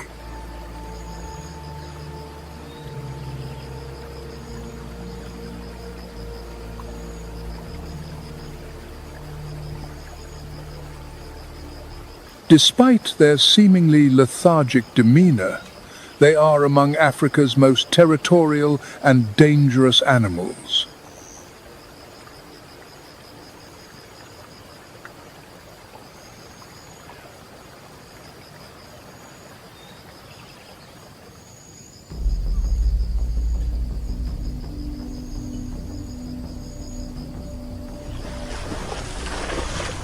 With jaws that can open to an extraordinary degree and razor-sharp tusks, their explosive power can inflict horrific wounds on any intruder.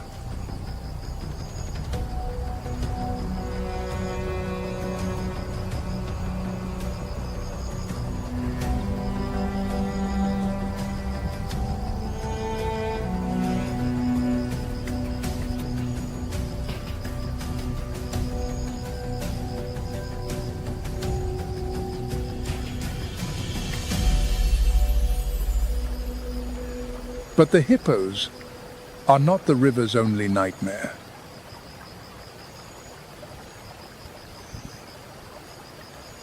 Here, Nile crocodiles, creatures seemingly forgotten by time, are engaged in a quiet ritual of survival.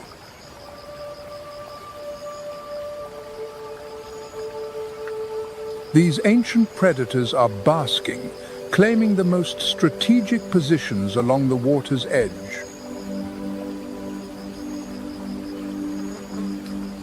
They lie as motionless as armored statues. After a bloody feast on migrating wildebeest, the crocodiles need extreme heat to activate their intensely powerful stomach acids.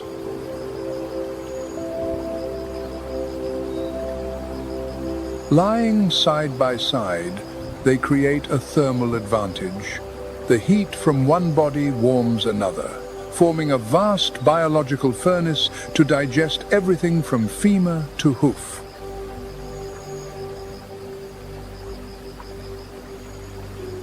While basking, a crocodile can engage in unihemispheric sleep.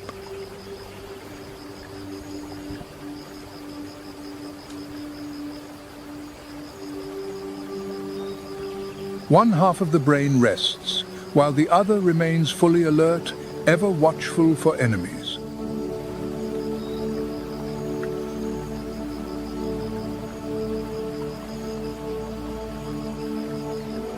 They appear entirely static, yet with each passing second, their brains process thousands of inputs, changes in air pressure, the faintest vibrations.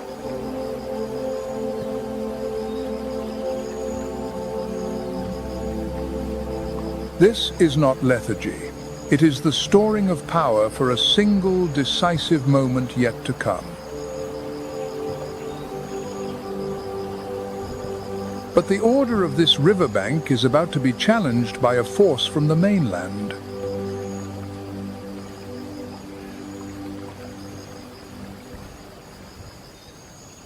power capable of shattering the stillness of these prehistoric reptiles.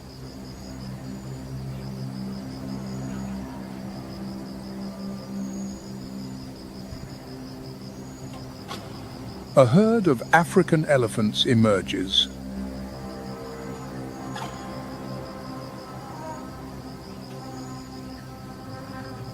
For these giants, the river is more than just a place to quench their thirst.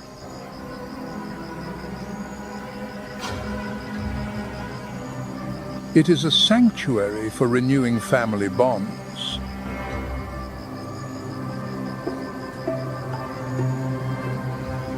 Led by a matriarch who carries the memories of decades within her.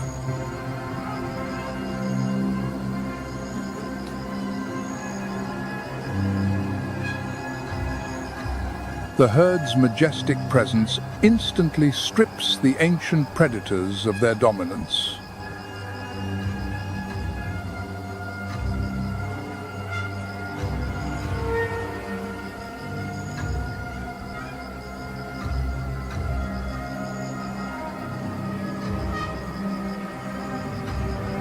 One wise crocodile chooses retreat, launching into the murky water to preserve its life.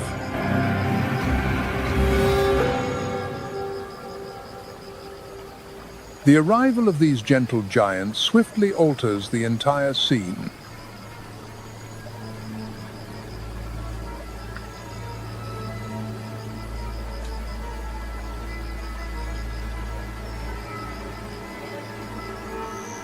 Prompting the other armored assassins to silently abandon their posts, melting back into the river.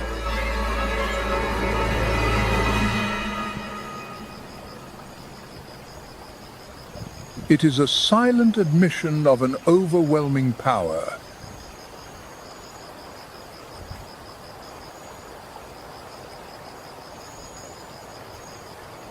As the elephants claim the riverbank, a more fundamental order is asserted.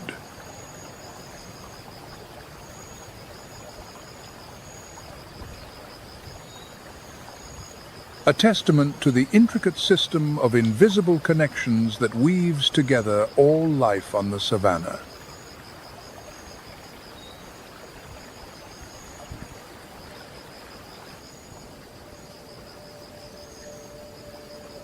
As the banks of the Nile settle after the brutal confrontations, life once again takes to the skies, where the birds begin to write a new chapter in the epic of survival. Far from the blood-tinged waters, in the quiet wetlands, a ghost from a prehistoric age emerges from among the reeds and papyrus, the shoebill.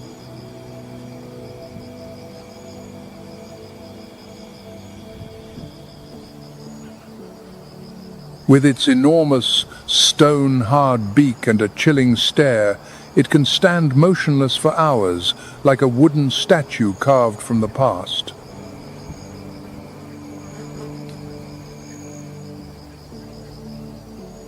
This patience is not laziness, but a lethal weapon honed over millions of years of evolution.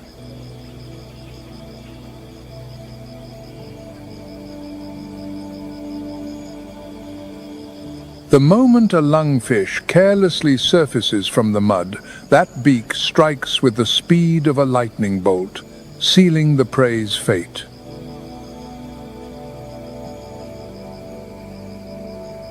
Under the burning sun, it is a symbol of absolute stillness, a solitary predator that reigns over the misty backwaters.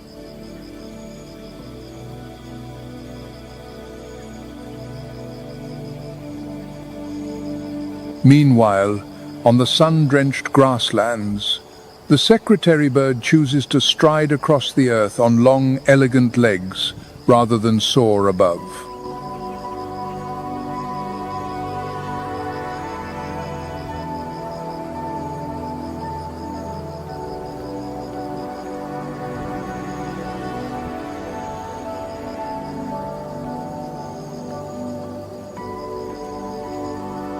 One should not be fooled by its long eyelashes and aristocratic bearing, for this is a specialist assassin of the savannah's most venomous snakes.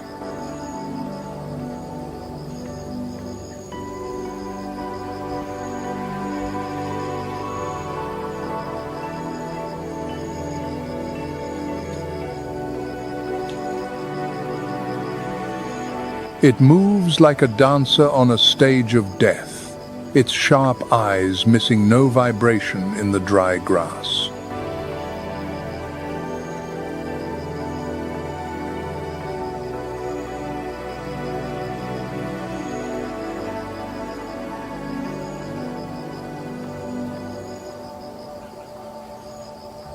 When facing its foe, it delivers thunderous stomps with a force 5 times its own body weight, powerful enough to crush an opponent's skull in a single motion.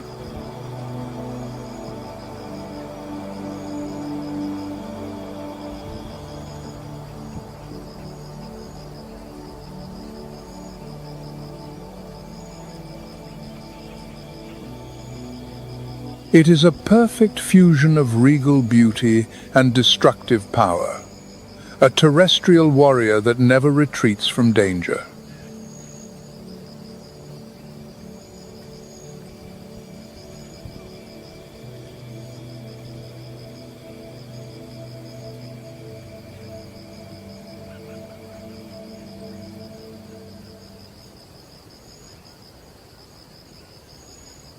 Above it all, the majestic cry of the African fish eagle spirals through the air, a sound so iconic it is known as the voice of Africa.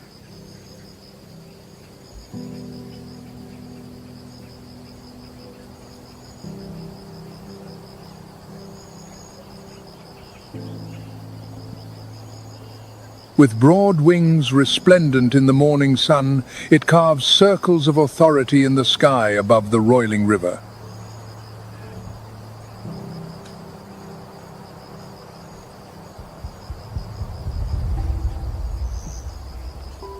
Its piercing yellow eyes can penetrate the water's surface from hundreds of feet away, locking onto targets hidden beneath the silvered waves.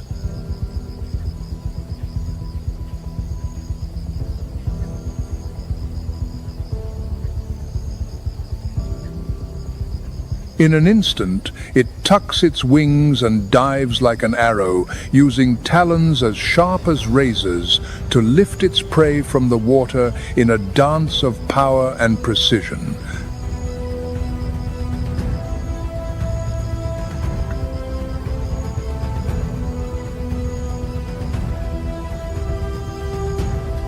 Every wingbeat and every sharp glance from above contributes to the magnificent symphony of survival played out under the sun.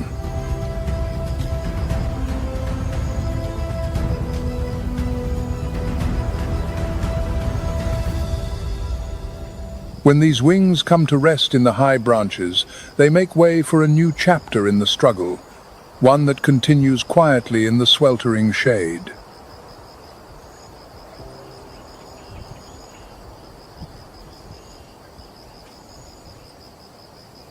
In the oppressive heat of the day, when most creatures seek refuge from the scorching sun, a silent phantom is on the move.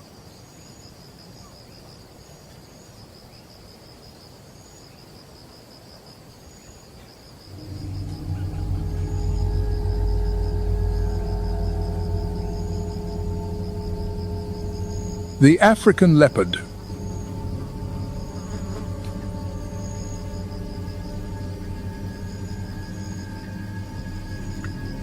Its slender body, adorned with rosettes of gold and black, blends perfectly with the harsh sunlight and sparse shadows of the dry foliage.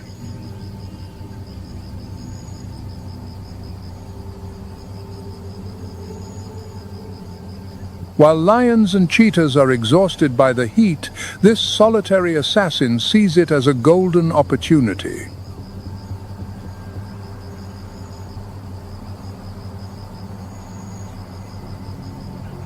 The drought demands extreme patience.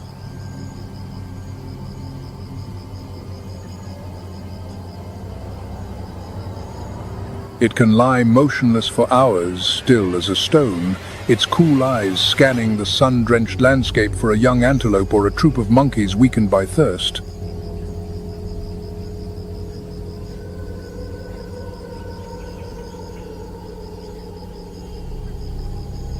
Its keen eyesight and acute hearing capture the most desperate movements from a great distance.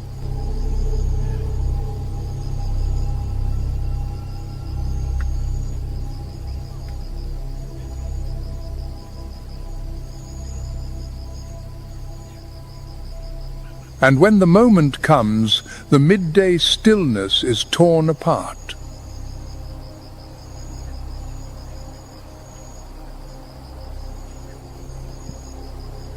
It lunges with lethal speed and precision, dispatching its small prey before a cry can even escape.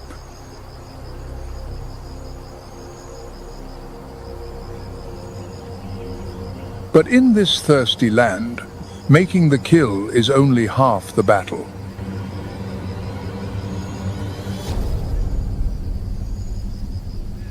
The scent of fresh blood quickly evaporates and travels far in the hot, dry air, alerting the keen noses of scavengers.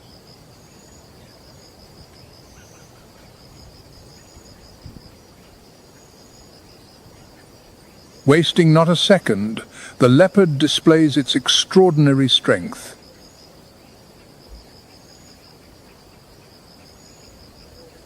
Clamping its jaws on the prey, sometimes heavier than its own body, it uses its sharp claws to haul the carcass high into the branches of a tree.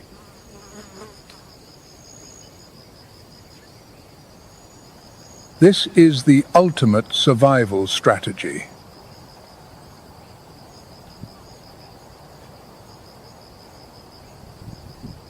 Its meal is suspended, perfectly safe from the reach of lions and hyenas, who can only look up from below in helpless frustration.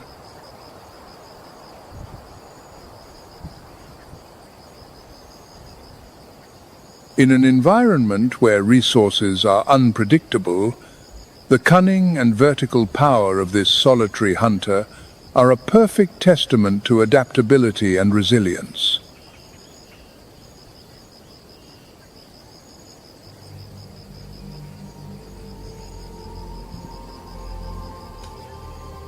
From the rolling savannas to the dark, dense forests of Uganda, the wild world continues its eternal rhythm.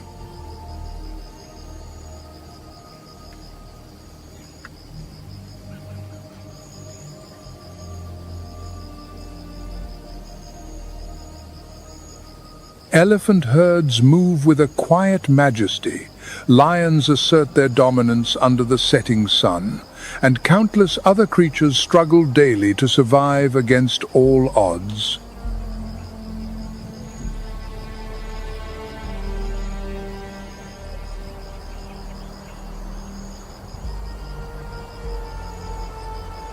In this land, we come to realize an evident truth.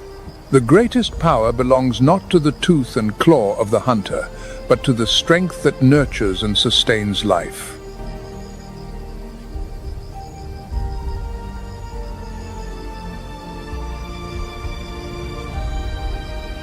However, this ancient kingdom stands on the precipice of a profound change.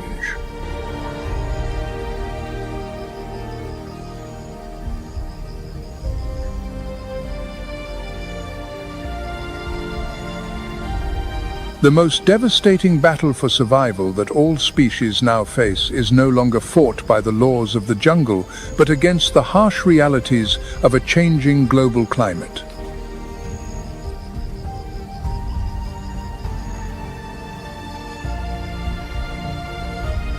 The delicate balance of nature has nurtured this planet for millions of years.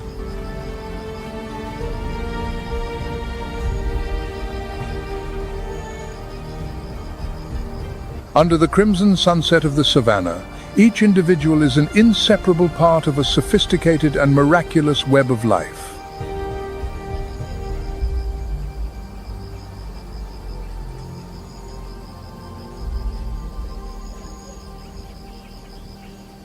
And though our journey may end here, ensuring that this great symphony continues to play for all the dawns to come is now entirely in our hands.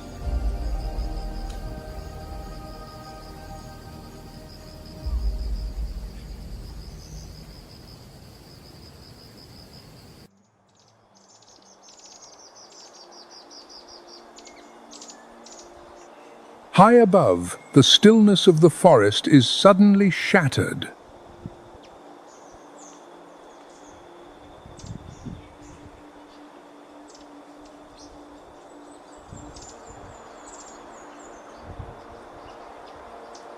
Immense wings churn the air, a heavy rhythm asserting the dominance of the hornbill, the sovereign of Borneo's skies.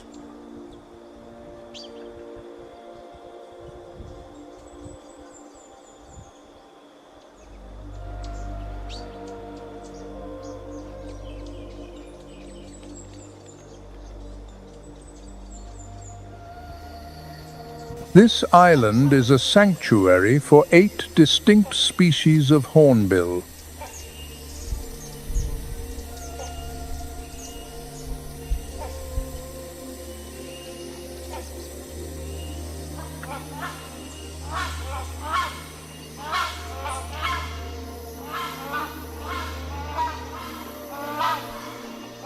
But most striking is the rhinoceros hornbill, a living icon of the island.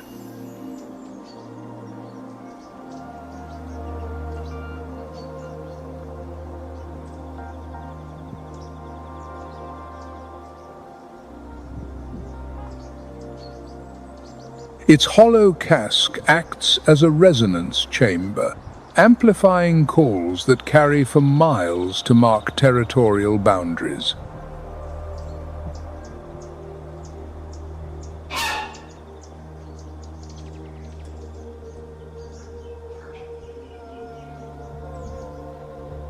Their lives are inextricably linked to ancient, towering trees.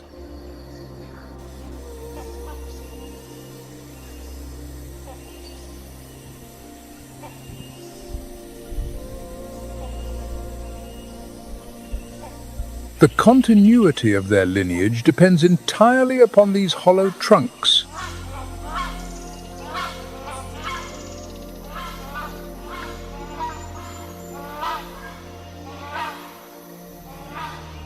During the breeding season, the female seals herself within, using mud to wall off the nest entrance.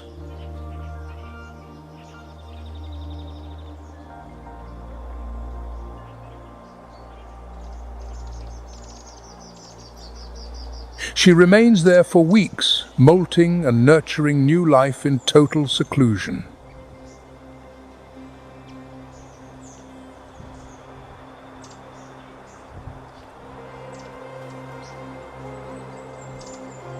The weight of the world now rests solely upon the male's shoulders.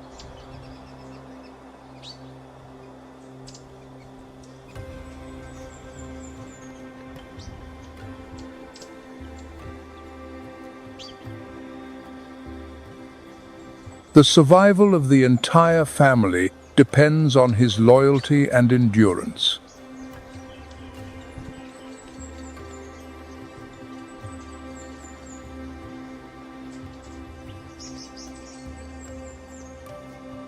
By consuming large fruits that smaller birds cannot, hornbills carry seeds across vast distances.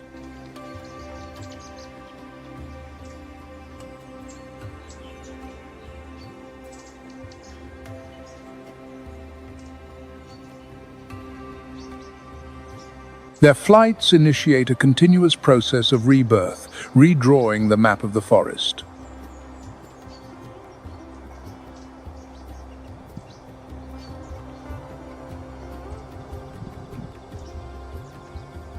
They are the great sours of the wilderness.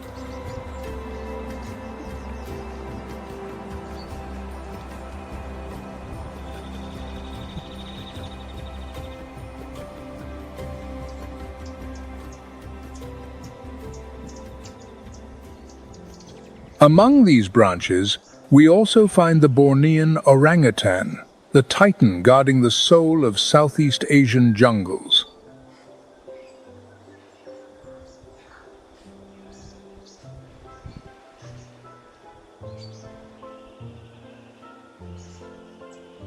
Weighing nearly 200 pounds, they are the largest arboreal animals on our planet.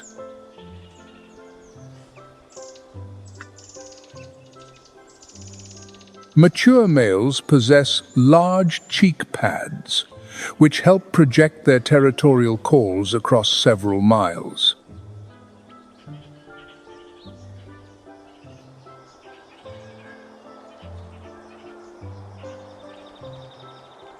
With an arm span reaching 6.5 feet, these steel-like levers allow them to make impossible reaches across dangerous voids.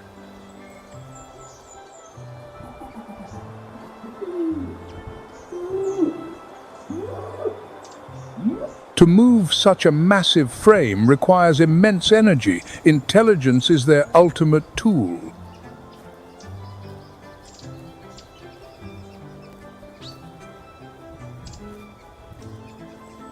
An orangutan's brain holds a complex cognitive map of hundreds of fruit trees in three-dimensional space.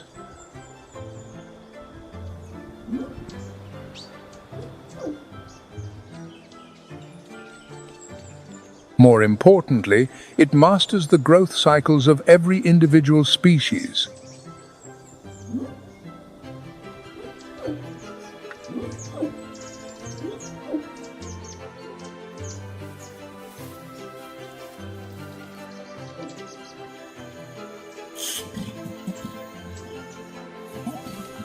When the dry season turns the forest into a hungry green desert, the orangutan knows exactly which tree will bear fruit tomorrow.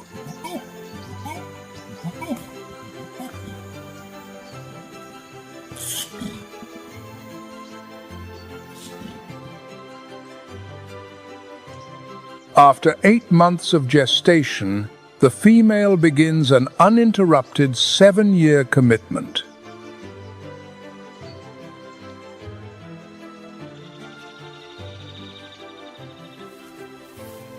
This is the longest weaning and nursing period of any mammal, surpassed only by humans.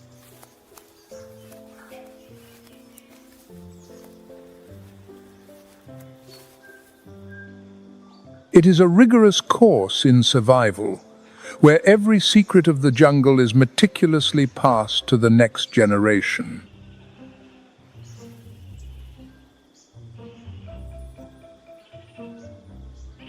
The canopy is a safe fortress, but sometimes hunger forces them to do the unthinkable.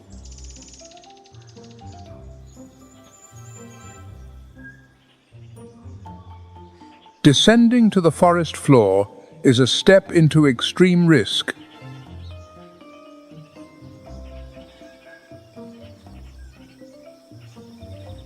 Their bodies are not built for the ground, turning the king of the trees into a sluggish exile.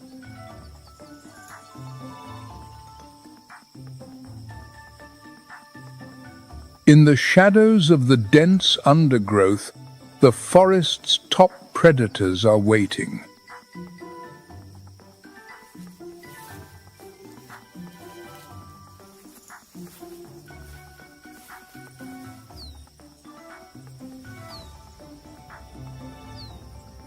In the lower strata of the canopy, where light is swallowed by shadow, a ghost awakens.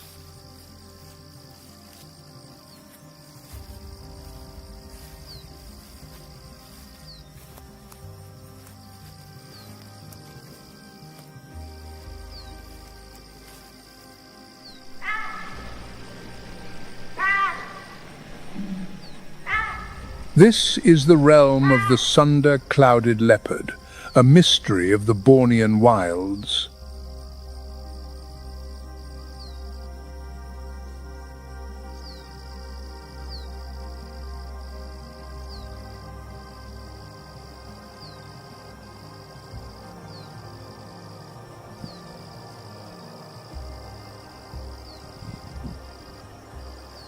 It is often regarded as a modern incarnation of the ancient saber-toothed cats.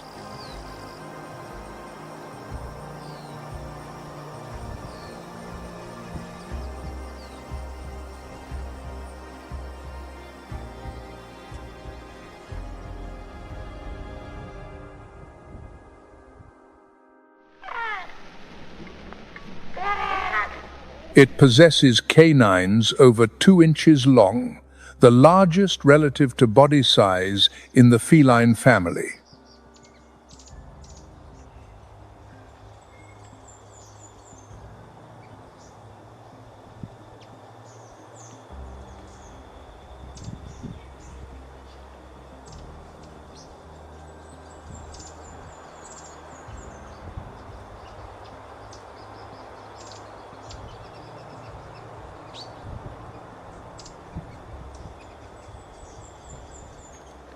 Where the forest meets the river, life flourishes in a different fashion.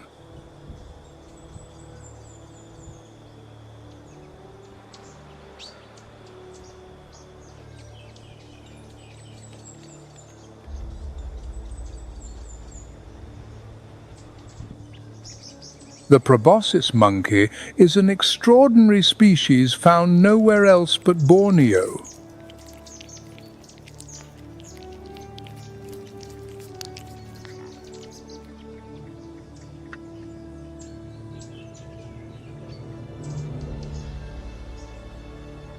They make their homes along the riverbanks, where dense vegetation provides a natural stronghold.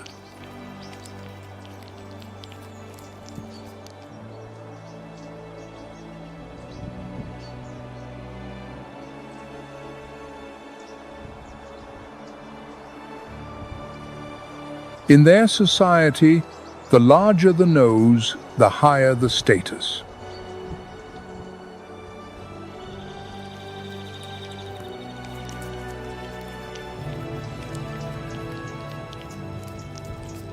The nose serves as a resonance chamber, amplifying calls to warn rivals and entice mates.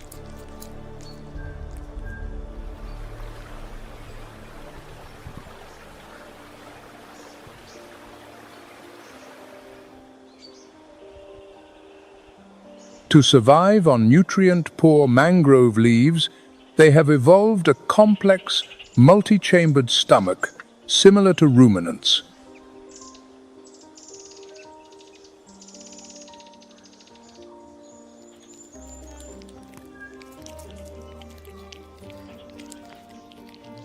Billions of symbiotic bacteria work tirelessly to break down cellulose and neutralize plant toxins.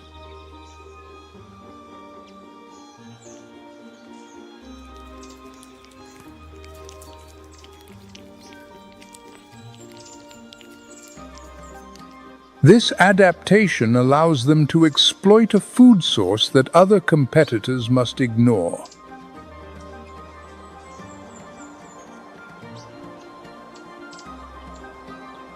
However, life by the water is fraught with constant peril.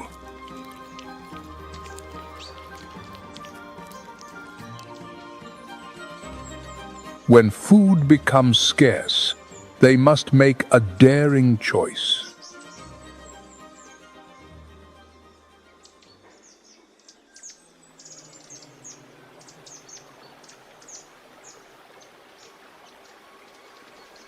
Just beneath the silt of Borneo's rivers, the saltwater crocodile waits with infinite patience.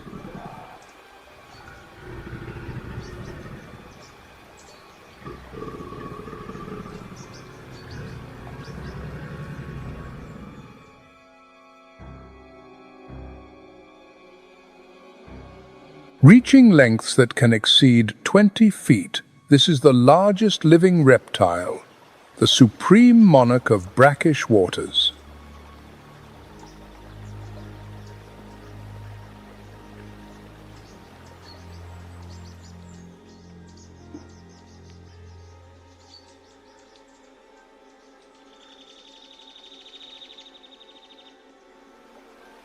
Its rugged hide provides perfect camouflage, rendering it invisible until the very last moment.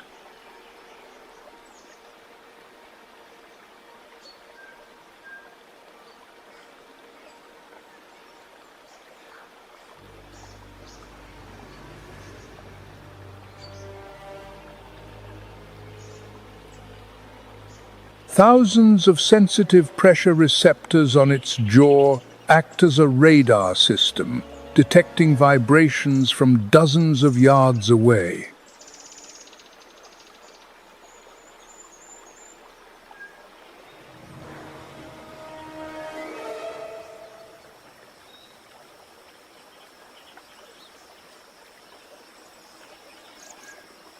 Its bite exerts a force of 3,700 pounds per square inch, the most powerful in the animal kingdom.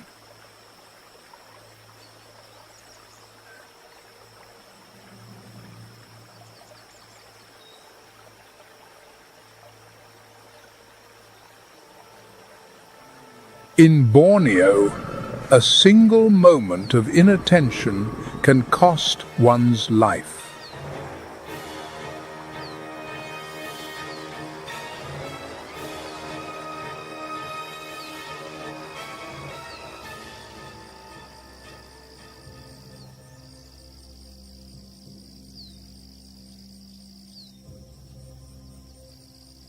Yet in this unforgiving realm, there are giants that know no fear.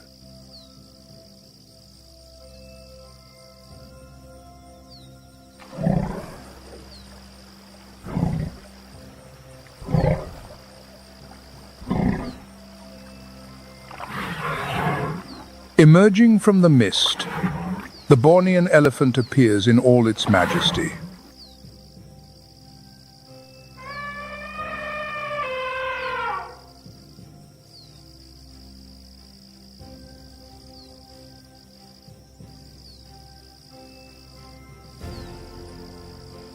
Their true strength lies not in their tusks, nor their trunks containing 40,000 muscles.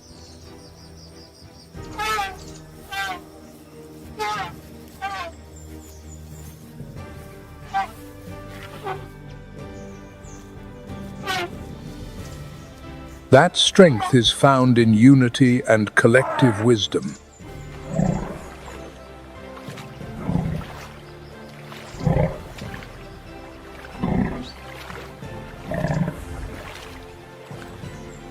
The herd is led by the oldest and most sagacious female.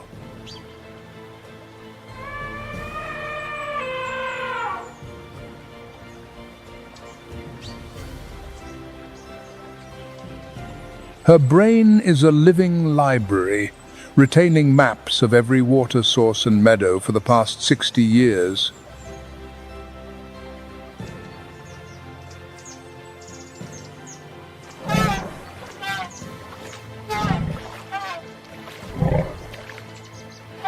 When a calf goes astray, the matriarch emits infrasonic signals below 20 Hertz.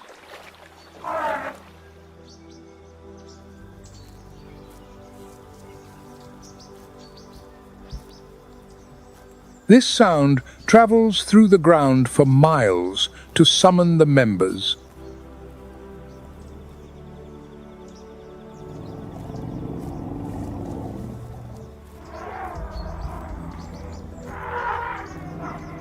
A defensive formation is immediately activated.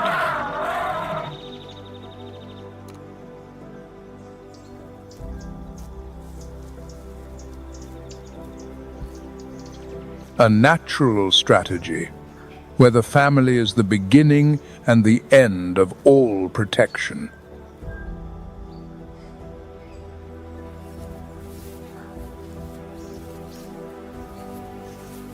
This is the eternal truth of Borneo's ancient forest, where harshness and compassion weave the symphony of existence.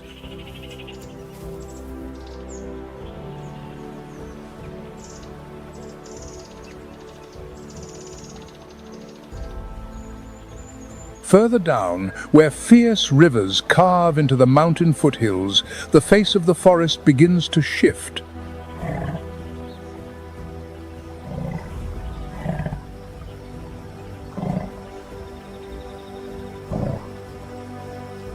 One must never mistake the gentleness of a herbivore for weakness.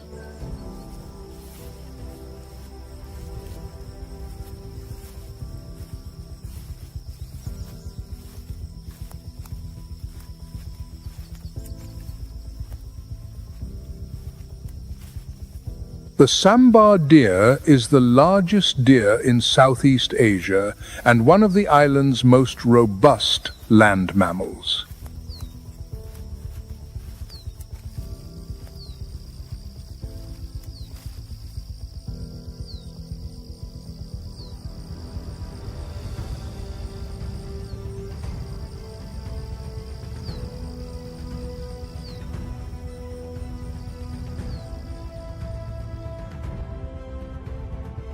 With a weight that can reach 550 pounds, its body is a mass of muscle and steel-like sinew.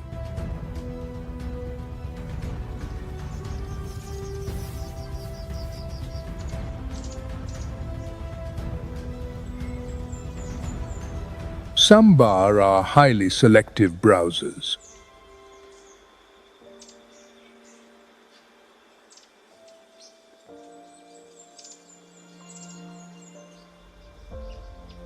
They seek out only the most nutrient-rich young leaves, shoots, and fallen fruits.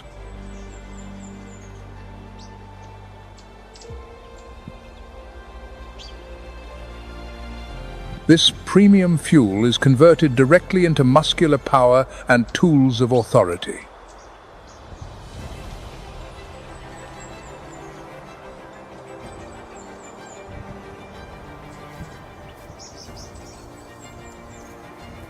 But the stature of a giant is also a burden.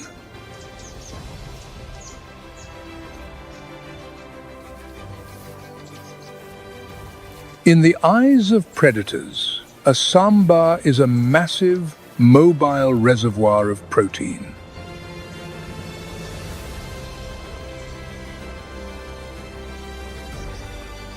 Consequently, they have developed a sixth sense, profound suspicion.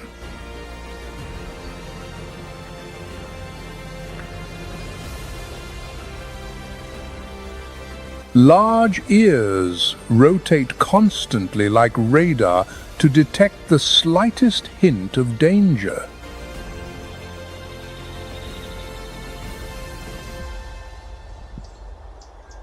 Quiet strength combined with hypervigilance has made the sambar a symbol of resilience.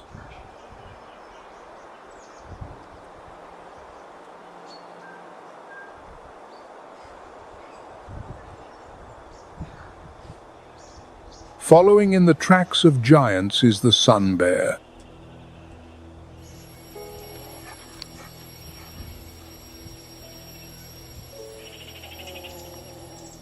Though the smallest bear on Earth, this 5-foot creature possesses an ego larger than any other forest inhabitant.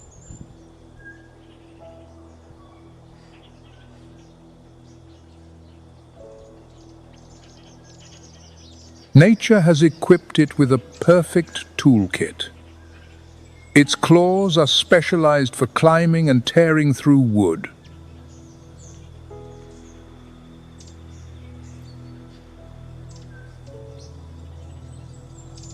Its tongue can extend 10 inches, a record among all bear species.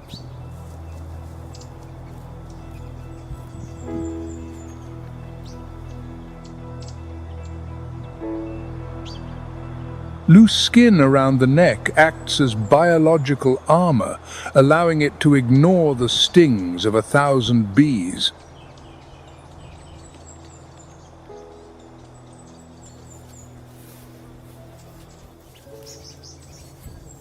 This fearless temperament creates a perimeter of respect that gives even the most formidable predators pause. As night falls, the forest's pocket-sized hunters finally awaken.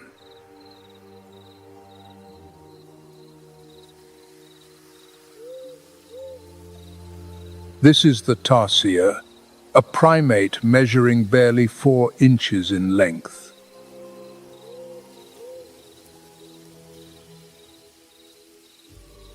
Immense eyes, larger than its own brain, are designed to capture every stray photon of light.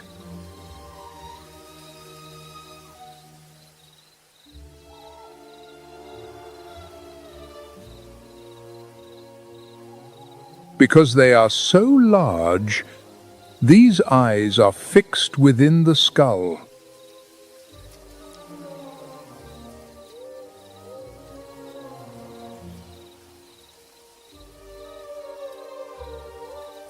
To compensate, nature granted the tarsier a miraculous neck that can rotate nearly 270 degrees.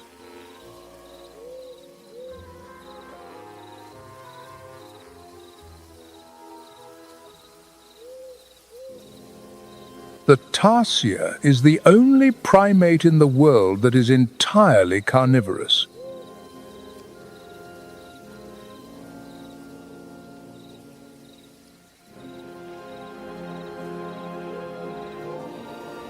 Its existence depends on fresh protein from insects and small reptiles.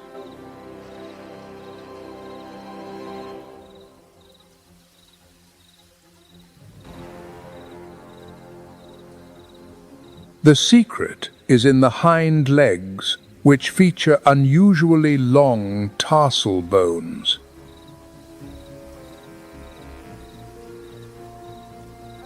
In an instant, it can launch itself 40 times its own body length.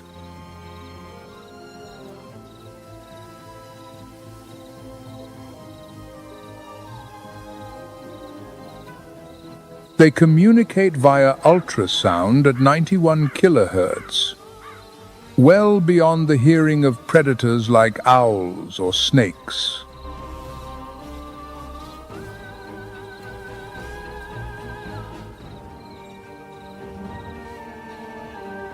The survival of this ancient lineage is bound to the health of the primary forest.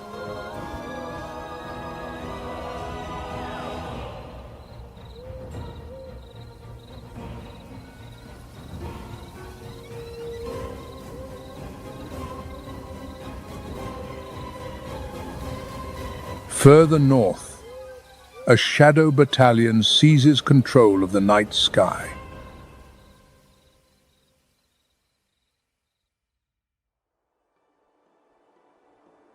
These are the flying foxes, the inverted monarchs of the High Kingdom.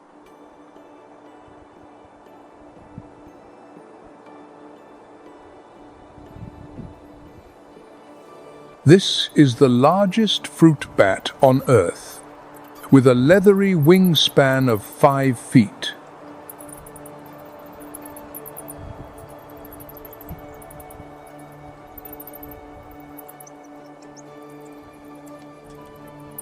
In reality, their wings are hands with elongated fingers, connected by a thin membrane called the patagium.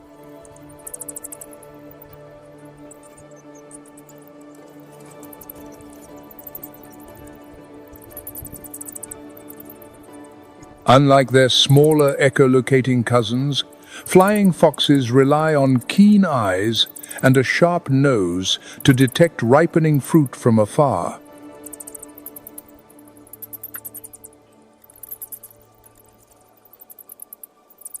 On their nightly foraging expeditions, some wings must carry a double burden.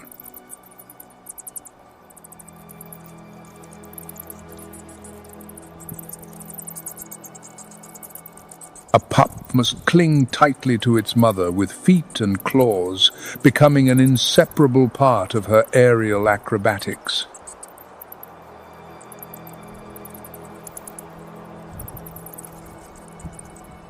Though many fear their appearance, the flying fox is a keystone species for this ecosystem.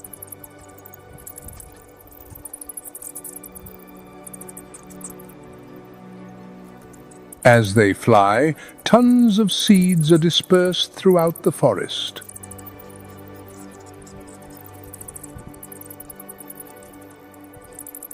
They are the most industrious planters, reconnecting isolated fragments of green.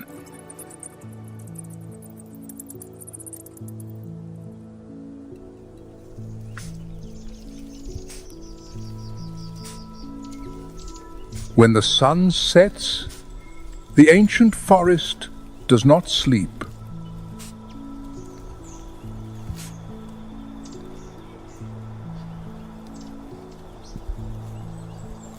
It merely shifts its cadence.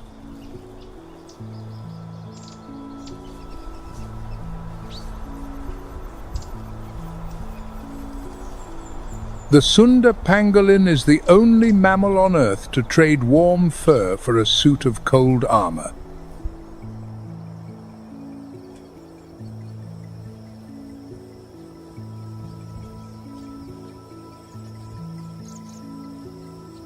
Over 900 keratin scales overlap to create an impregnable shield.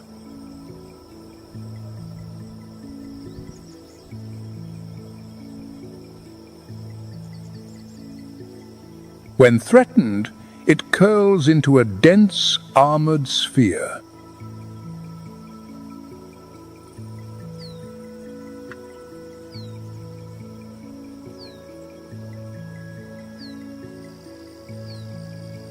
Tragically, this very perfection has become the cause of its downfall.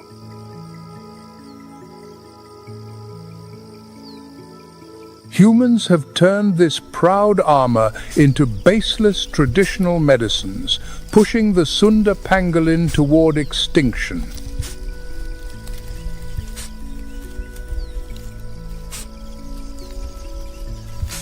In the battle against greed, Borneo's best protected creature is failing to survive.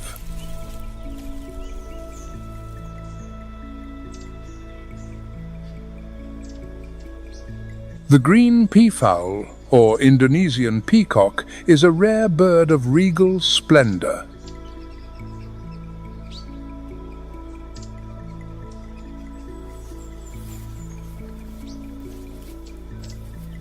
Males can grow to 7 feet in length, adorned with metallic green plumage and a train featuring eye-like patterns.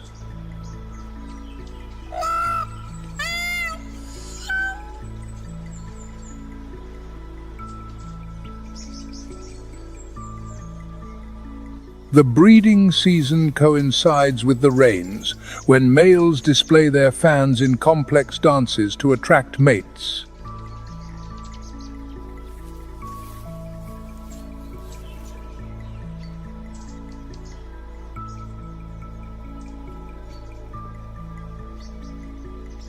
However, the green peafowl is critically threatened by habitat loss and illegal hunting.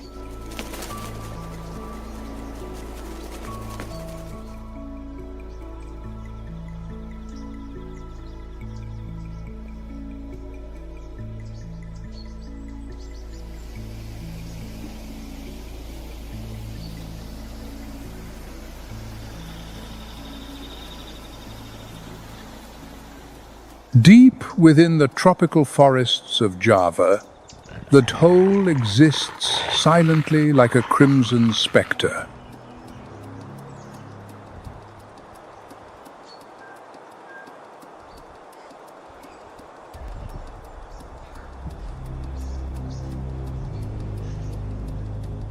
The result of millions of years of evolution, it has become one of Southeast Asia's most effective pack hunters.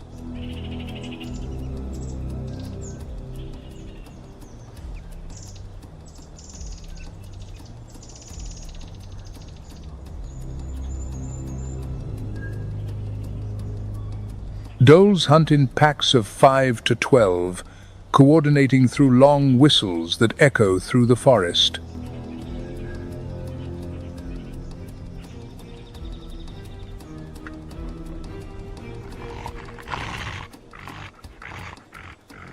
Yet, The dhole is classified as endangered, with only about 2,500 to 3,000 individuals remaining.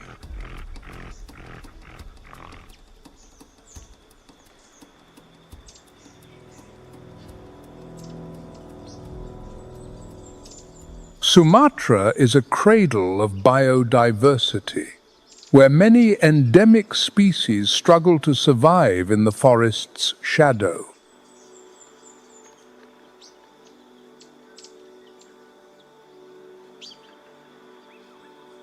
Amidst the dense foliage, the silence is broken by the silent footfalls of the Sumatran tiger.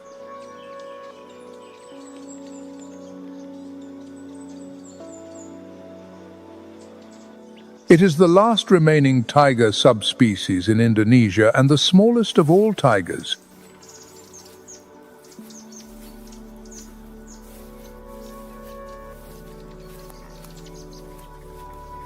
Its modest size is not a weakness, but a sophisticated adaptation to the dense jungle.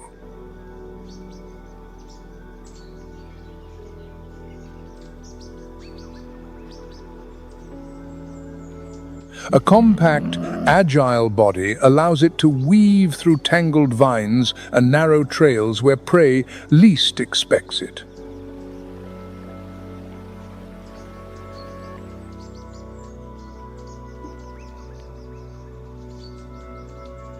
Its vivid orange coat with thick, bold black stripes allows it to dissolve into the forest's dappled light.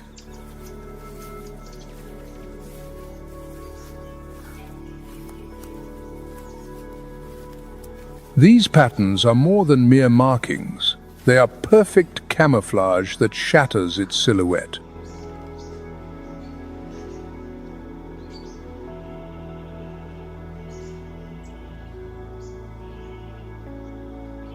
In this world of shadow and patience, it is a master of concealment, the ghost of the Sumatran forest.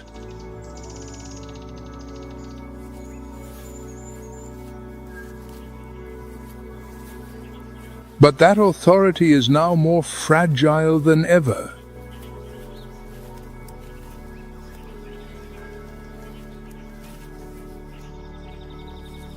As the forest is fragmented by roads and plantations, its territory continues to shrink.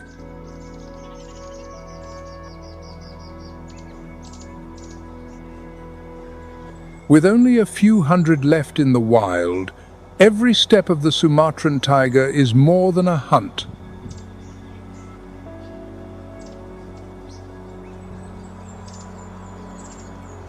It is a silent battle for the survival of an entire wilderness legacy.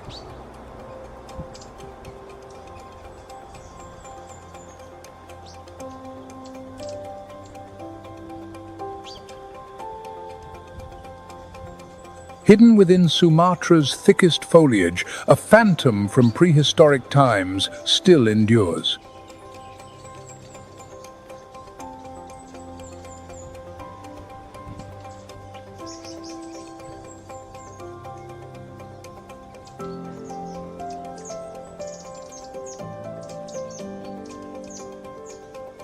This is the Sumatran rhinoceros, the smallest and most ancient rhino species on Earth.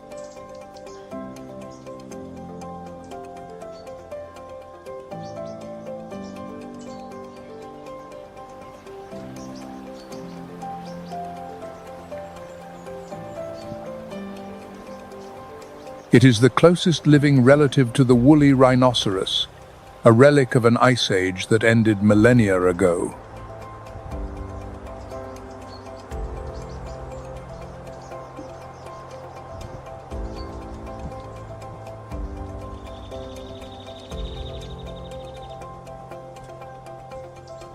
With its thin coat of hair and two small horns, it carries the imprint of a world long gone.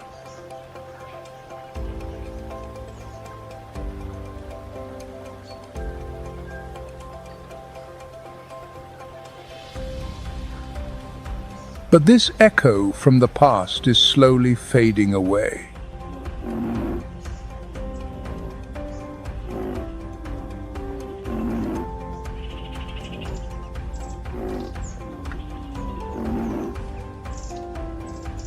Today, this solitary and shy creature exists only in Sumatra and a small pocket of Borneo.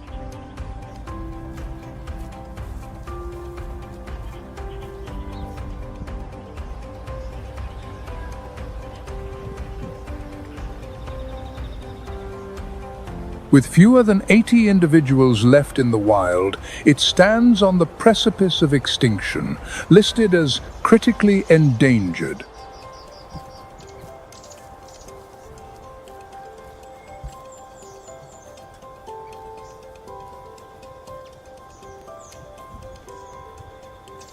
Habitat loss and relentless poaching are the primary threats driving this ancient animal to its absolute limit.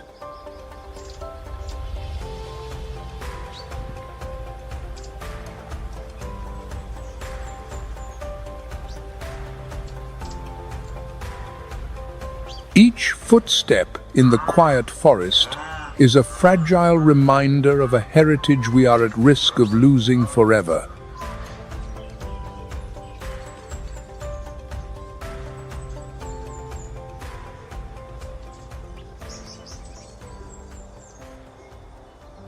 At the very peak of the Sumatran canopy, a solitary figure moves with quiet grace.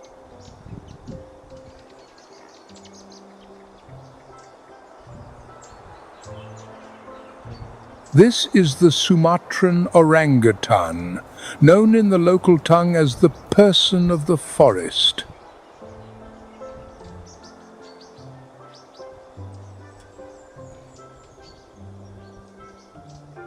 A sage of the high branches.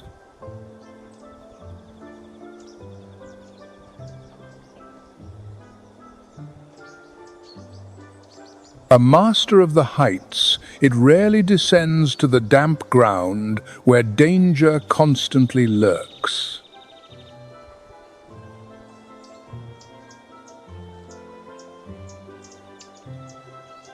Arms, far stronger than legs, are the perfect tools for traversing the gaps between the trees.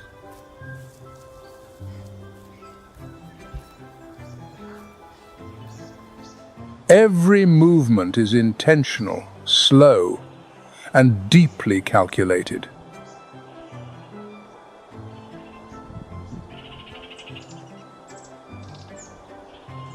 Its brain maintains a detailed map of the forest, recalling the location and ripening time of every fruit tree.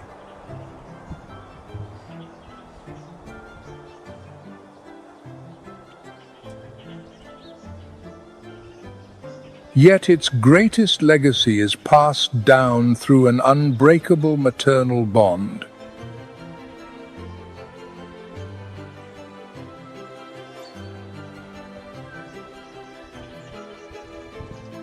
For nearly a decade, the young will learn everything from their mother, from building a nightly nest to identifying hundreds of edible plants.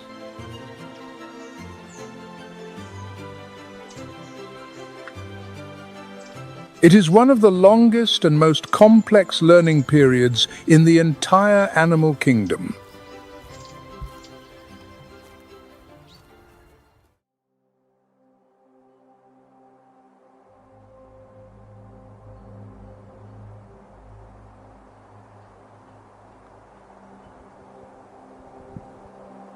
However, millions of years of wisdom cannot withstand a single modern force.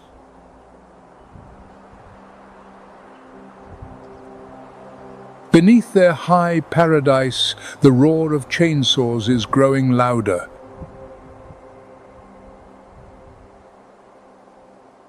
The forest is vanishing at an alarming and unprecedented rate.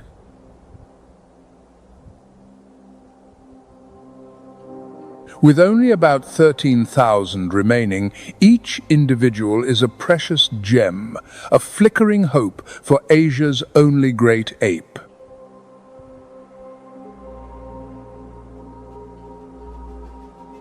Yet beyond the hunts and the struggles, what remains is the profound fragility of existence. When habitats shrink and populations are counted only in the dozens or hundreds.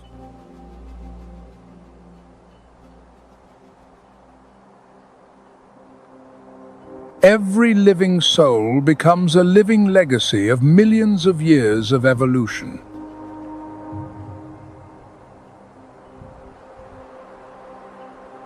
Every step is not just a search for food, but a silent war against disappearance.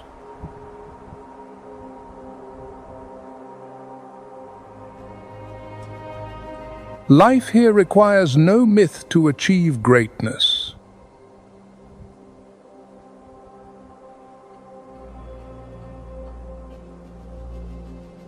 Its value is found in its persistence, its intelligence, and its capacity to adapt.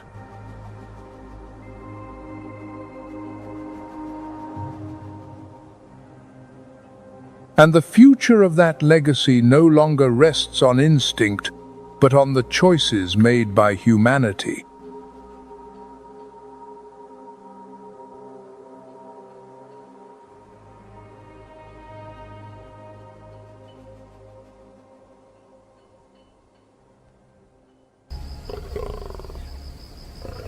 If there is one place on earth a lion does not want to be,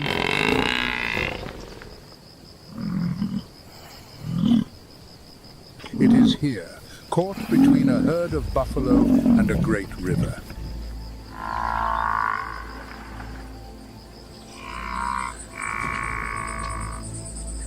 Although buffalo are the lion's prey, they are also formidable adversaries. They can kill lions, and frequently do.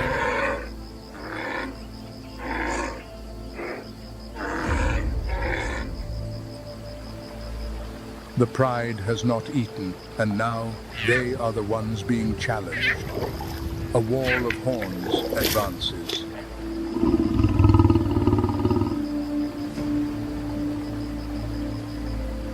The lionesses and their cubs have been driven to the water's very edge.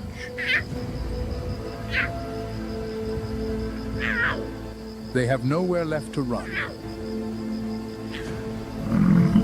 Big Toe, the dominant male, moves forward to slow the herd's advance.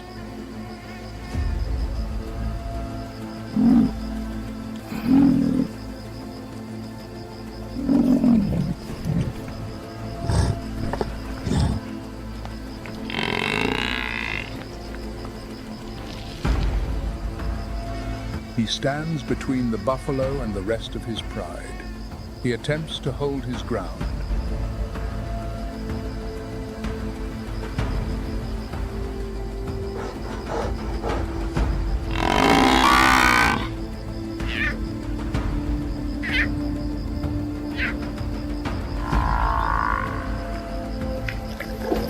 But the buffalo have gained the upper hand.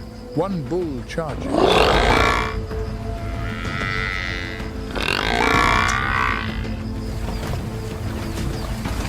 The entire pride is forced to take to the water. The Okavango lions are capable swimmers, but this is the first flood for Mahara and her cubs. They have never had to swim before. The young are panicking. Their frantic splashing could easily attract crocodiles. We could lose one of these lionesses, or their cubs. The mothers hesitate. They are reluctant to enter the deep water. Two of the mothers follow their cubs into the channel. Even a magnificent male like him is vulnerable to attack. They are still in deep water. A brush with death. They have reached the far bank of the channel. It has been an ordeal almost too great to bear.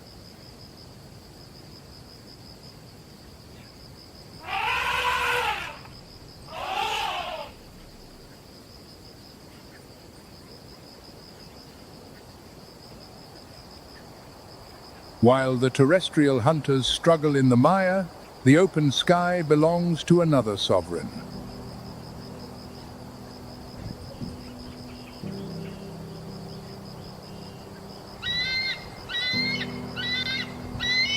A sharp, piercing cry, full of pride, echoes across the landscape.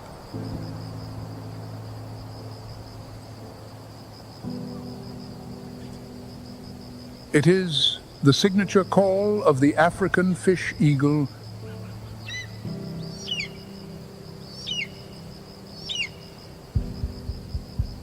For this bird, the flooded season is not an obstacle, but a magnificent gift.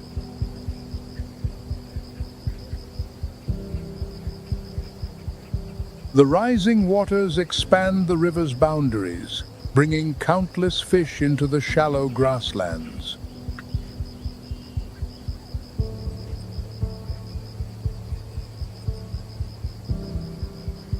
This change inadvertently exposes the aquatic creatures just beneath the surface.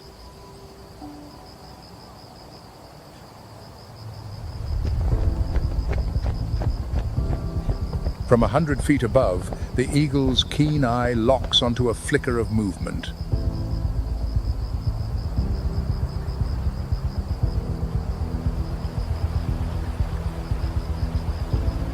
It folds its wings, plummeting towards the water like an arrow released.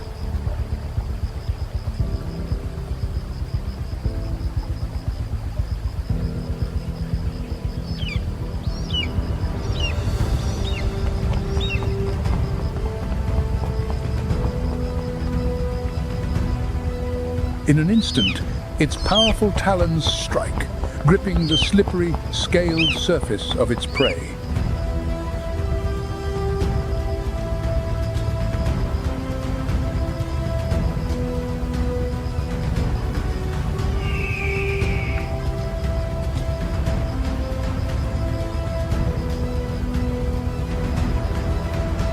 The hunter soars back into the air, carrying its prize, which thrashes, sending silver droplets scattering. The flooded grasslands may be a snare for those on the ground. But it is a generous banquet, laid out by nature for the king of the skies.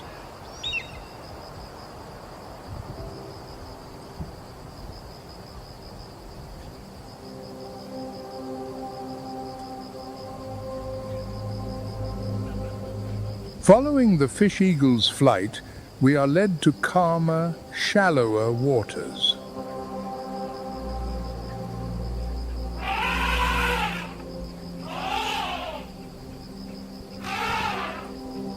Here, the tension of the struggle for survival seems to dissolve entirely.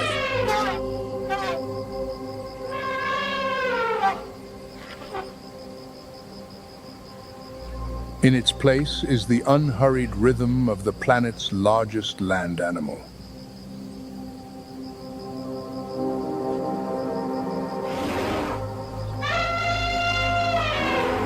A great family of African elephants makes its slow procession into the marsh.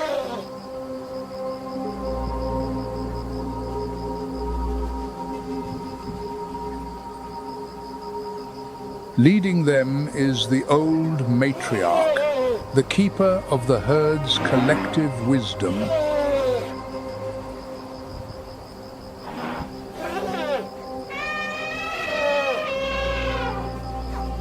During the dry months, she had to guide her family for dozens of miles each day, searching for just a few dwindling pools.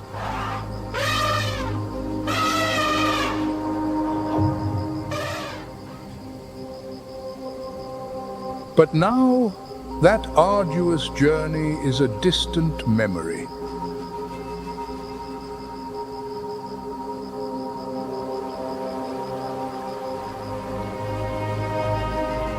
The rains have brought the elephants their greatest gift, tranquility.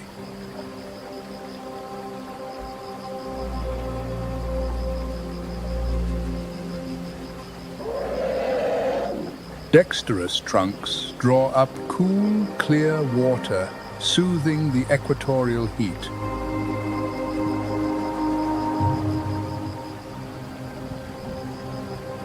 The water and the soft mud beneath are also a perfect form of skincare.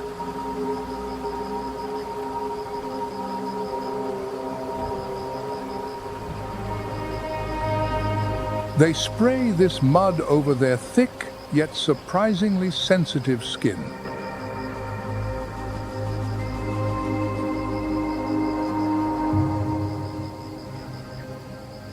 This muddy coating forms a natural shield, cooling their bodies and warding off troublesome insects.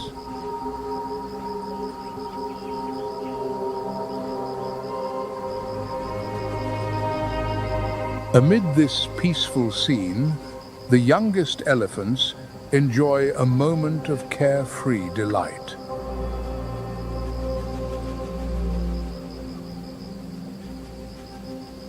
They splash and spar in the shallows under the affectionate watch of their elders.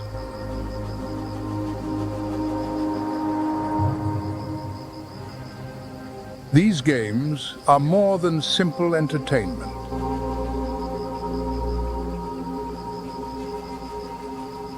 They are how the young hone their skills and strengthen the powerful, unbreakable bonds of family.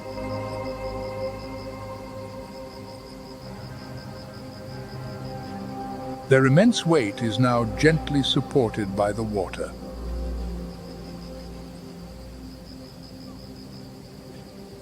In this gentle moment, the burden of a harsh world is lifted.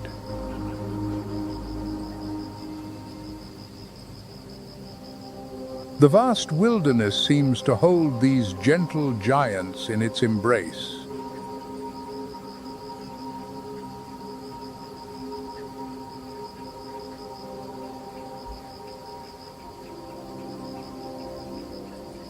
This season of renewal is more than a miracle that quenches a parched continent's thirst.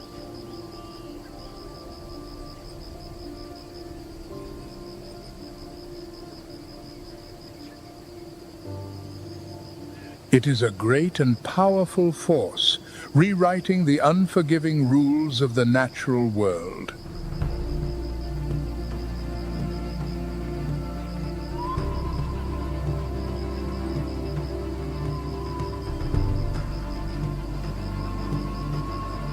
The water has upended the old order, turning proud terrestrial predators into strugglers and bestowing power upon the inhabitants of the floodplain.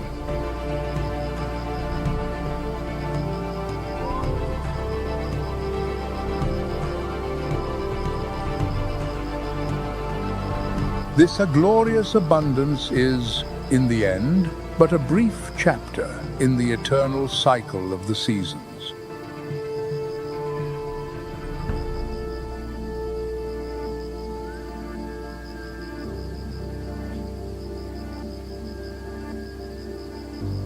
A world of deception and brutality, yet one of a breathtaking, vibrant beauty.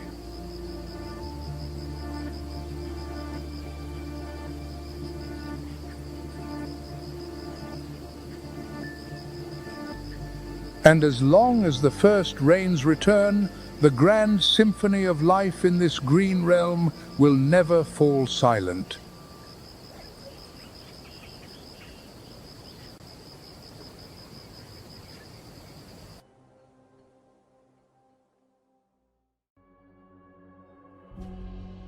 From the Strait of Gibraltar, the Western Mediterranean takes shape as a distinct biological realm.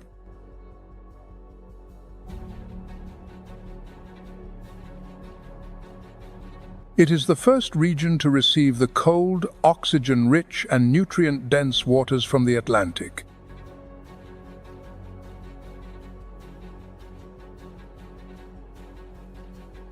This cold, oxygenated water creates ideal conditions for marine life to flourish.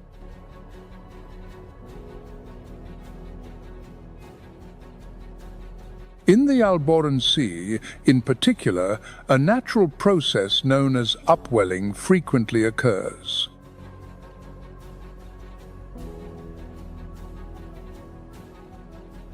As a result, this area boasts the highest level of primary productivity in the entire Mediterranean region.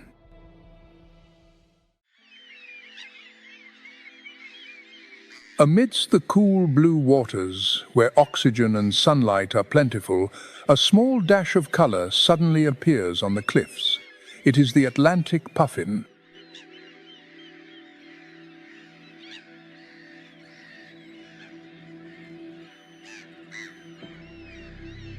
Often nicknamed the clown of the sea for its striking triangular beak, painted in shades of red, orange, yellow, and gray.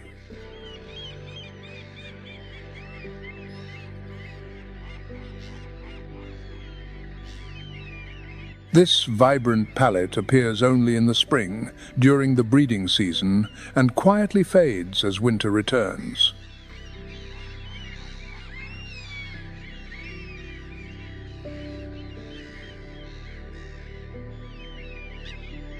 Inside, thin plates act as superfine combs, separating food from mud and water.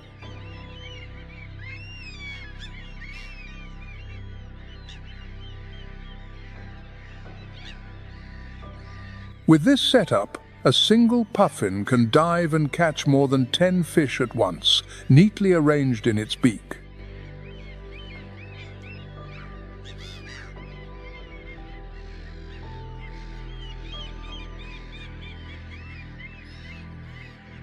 Despite its rounded body and seemingly clumsy appearance on land, the puffin transforms underwater.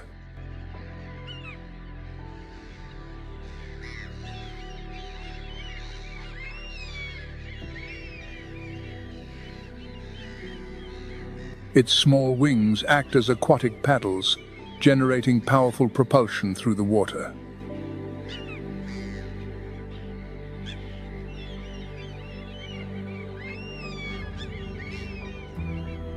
During their migration, puffins follow ocean currents and wind patterns to seek out nutrient-rich waters.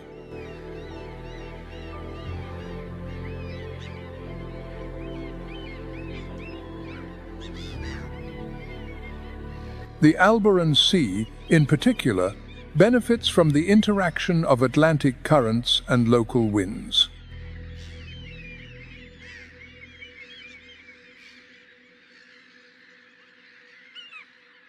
Now, let us dive deeper beneath the waves.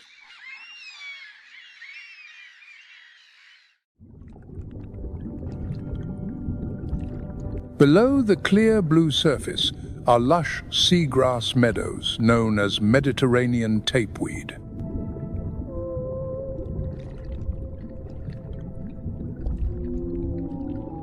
These underwater forests store carbon, produce oxygen, and serve as a crucial sanctuary for hundreds of species.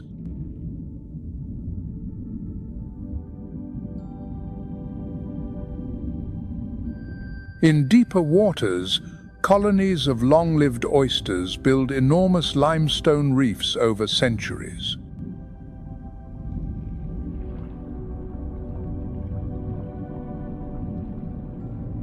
Beneath the crystalline waters of the western Mediterranean, vast beds of Posidonia oceanica form silent underwater meadows.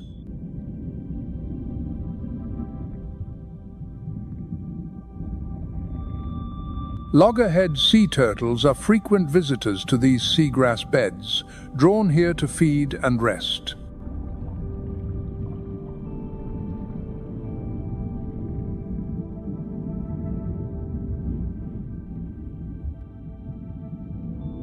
The loggerhead's oversized head is not just a distinguishing feature, it is a specialized hunting tool.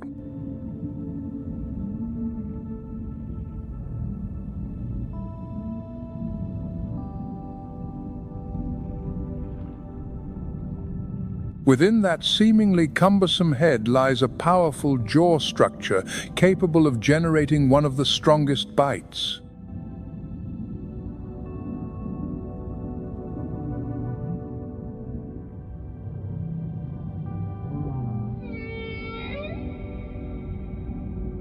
This allows the loggerhead to easily crush the hard shells of crabs, snails, clams, and other crustaceans.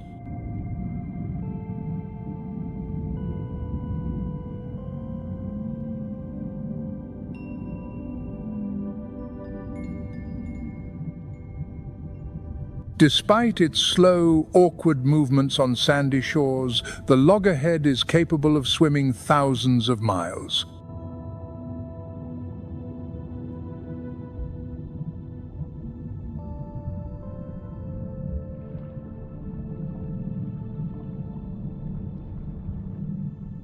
In the Pacific, some individuals have been recorded traveling over 9,000 miles from Japan to the waters of Mexico.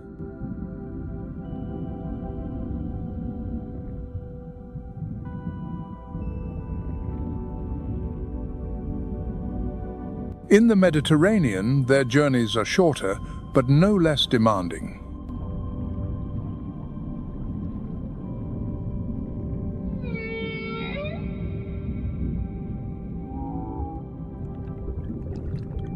To navigate, loggerheads rely on the Earth's magnetic field as a natural map.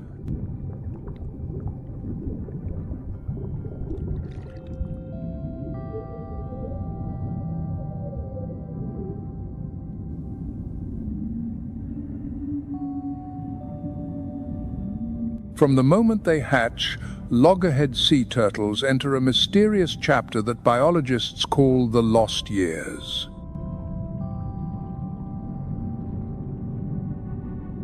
During this time, they follow major ocean currents, where floating mats of algae provide both food and shelter.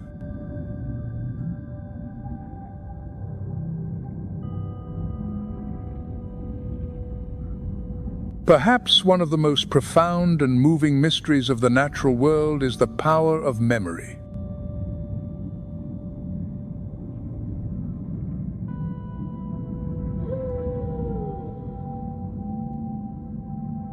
After decades of wandering the vast, open ocean, how does a solitary creature remember the way back home?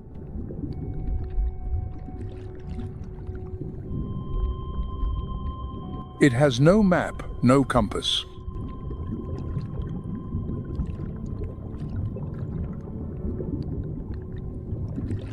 It has only an invisible chart, etched deep within its genetic code, a whisper of the Earth's magnetic field, guiding it back to the very same sands where it first drew breath.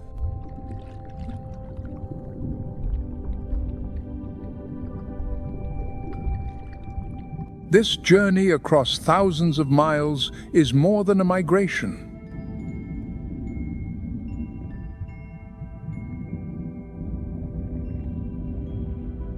It is a pilgrimage.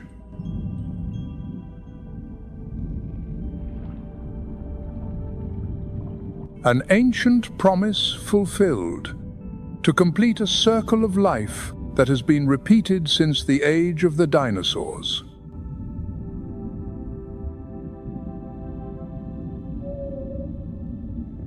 An adult loggerhead turtle averages about 297 pounds with a carapace length of up to 35 inches.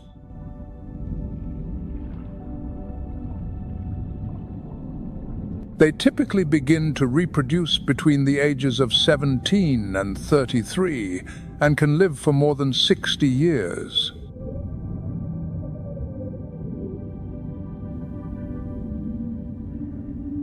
A single turtle may return to the very same stretch of sand where it once hatched to lay its eggs.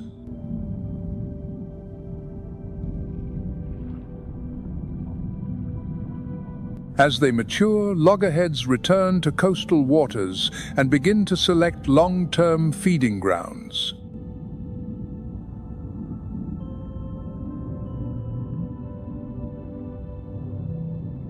The The Western Mediterranean has become one of their key destinations thanks to its open marine ecosystems.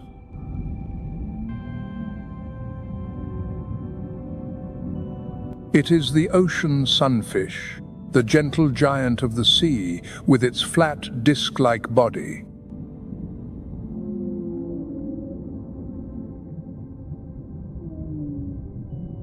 Shaped like a severed fish head without a tail, the sunfish lacks a traditional caudal fin.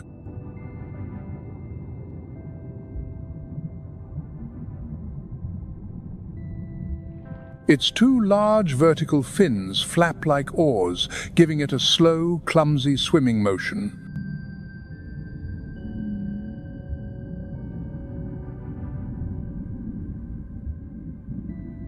Weighing up to nearly 6,000 pounds, the sunfish holds the record as the heaviest bony fish in the world.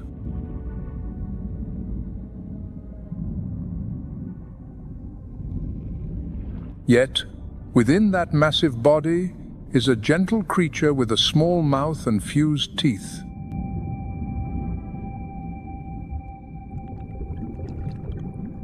For much of the day, the sunfish stays near the surface, where temperatures are stable and food is abundant.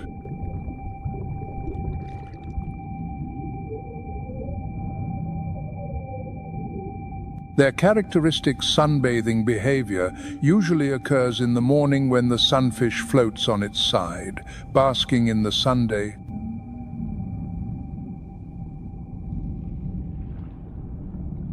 Some individuals are capable of diving to depths of over 650 feet, though only for short periods.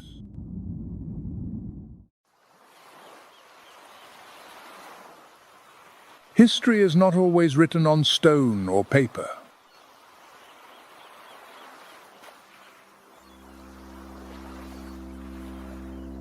Sometimes it is inscribed on the flesh itself.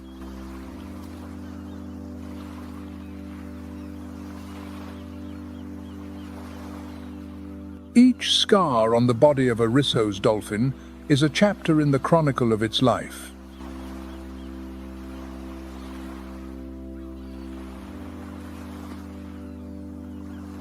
A mark from a confrontation with a giant squid in the abyss.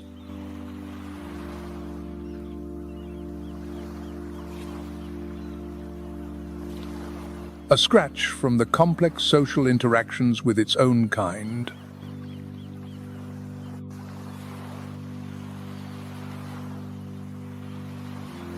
Over time, their bodies become a living tapestry, recording every battle, every journey, every encounter.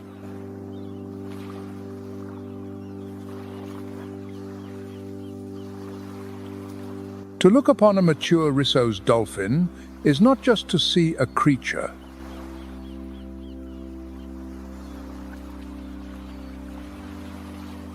It is to read the story of a life, fully lived.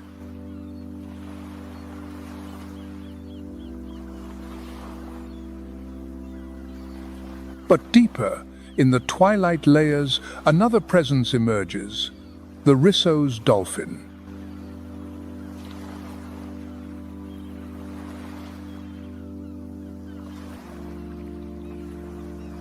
From birth, the skin of a Risso's dolphin is typically a pale brown or silvery grey.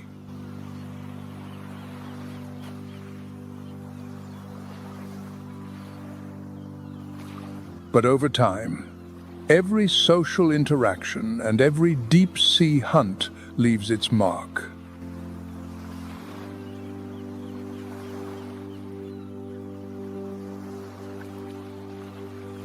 By adulthood, an individual can appear almost entirely white, as if its body has recorded its entire history.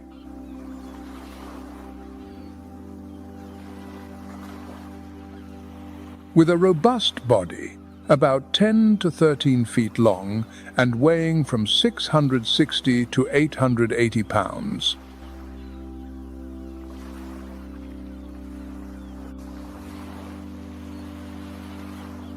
This unique body design reflects a highly specialized evolutionary path, one built for a life of nocturnal squid hunting.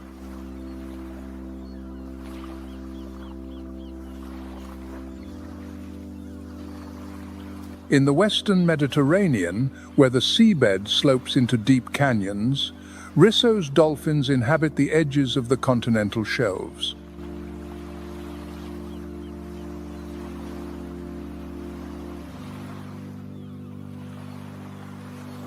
However, since 2014, a notable shift has occurred.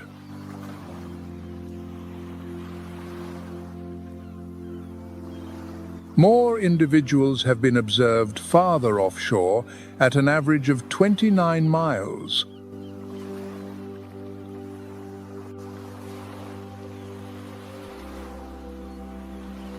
Current estimates suggest about 2,000 individuals in winter and 1,400 in summer in the northwestern Mediterranean alone.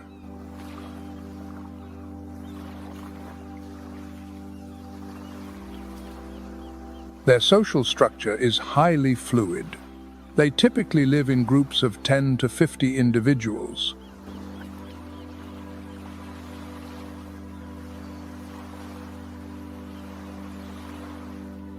The Western Mediterranean provides Risso's dolphins with an ideal environment for hunting and sustaining their numbers.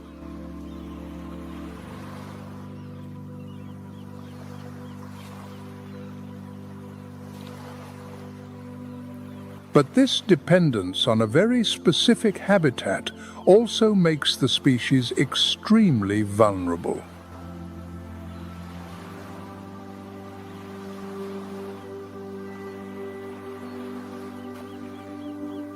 Noise pollution from ship traffic, military sonar, and offshore oil exploration severely disrupts their ability to navigate.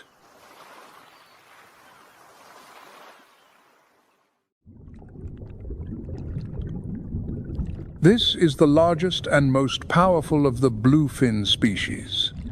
In the grand design of the ocean, they are machines of speed.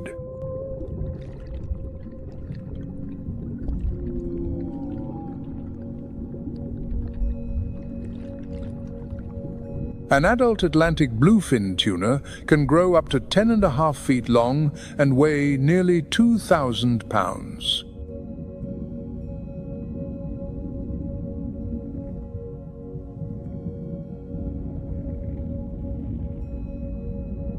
Their circulatory system has a mechanism that allows them to maintain a body temperature 18 to 27 degrees Fahrenheit higher than the surrounding water.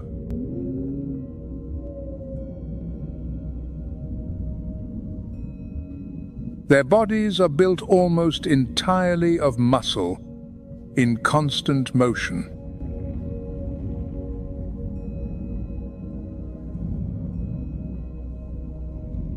But more remarkable than their strength is the lifelong journey they undertake.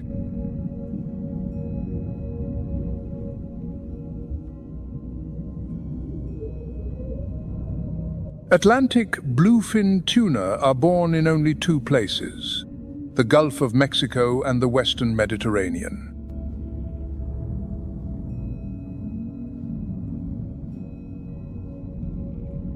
These are born in the nutrient-rich coastal waters off the Balearic Islands and the Alboran Sea.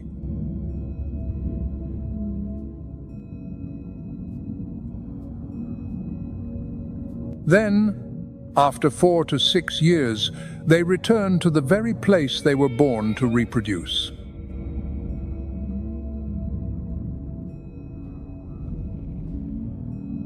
Satellite tracking shows that up to 68% of tagged individuals return to their original birthplace.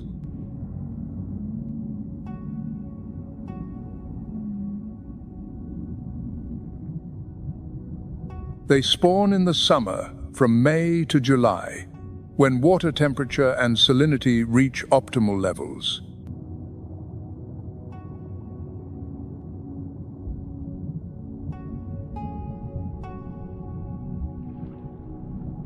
A single adult female can lay up to 10 million eggs in one season, though less than 1% survive.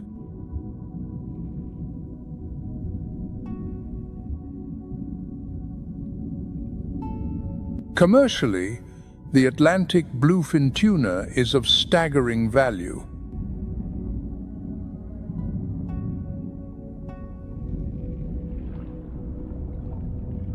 A single fish can be auctioned for up to $3 million at top seafood markets in Tokyo.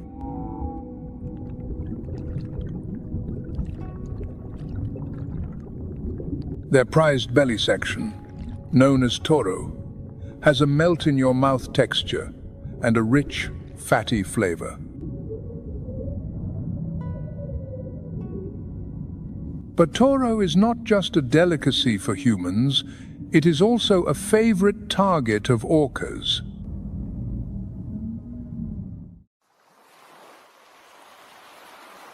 Power is not always the ultimate weapon in the ocean. Sometimes it is intelligence.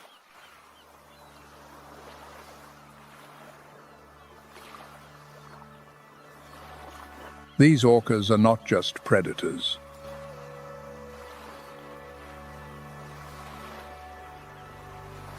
They are strategists, masters of tactics, who have developed a unique culture.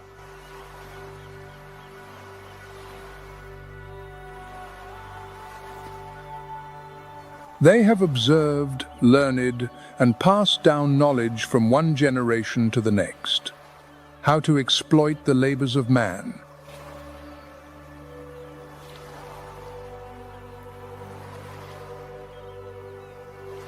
Instead of spending hours chasing down a swift tuna, they have learned a far simpler method. Let the fishermen do the hard work.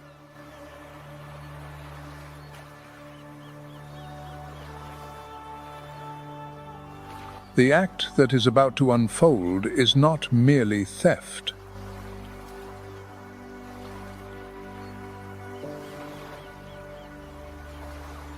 It is a display of social intelligence, a testament that even in the wild, knowledge is power.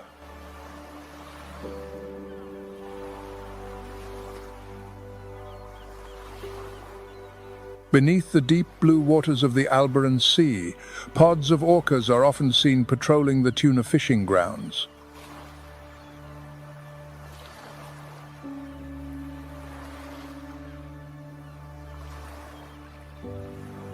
With fine-tuned hearing and meticulous encirclement tactics, they target adult Atlantic bluefin tuna.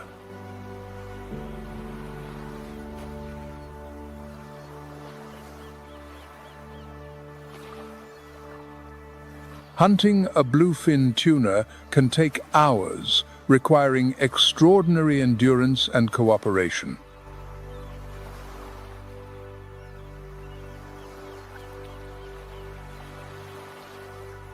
Biologically, the orca possesses a brain comparable in size to that of an African elephant, with the second highest brain-to-body mass ratio.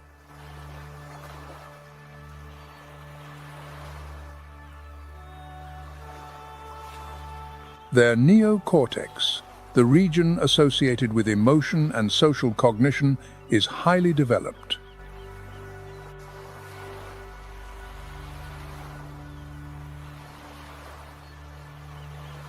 Despite the nickname killer whale, the orca is actually the largest member of the dolphin family.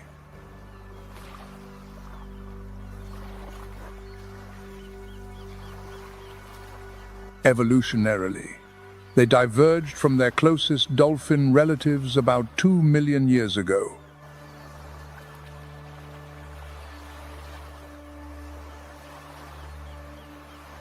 In the Western Mediterranean, orcas are rare but not unfamiliar residents.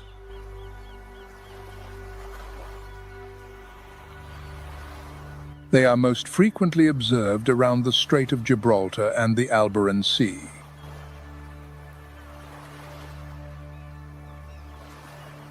The Gibraltar orca groups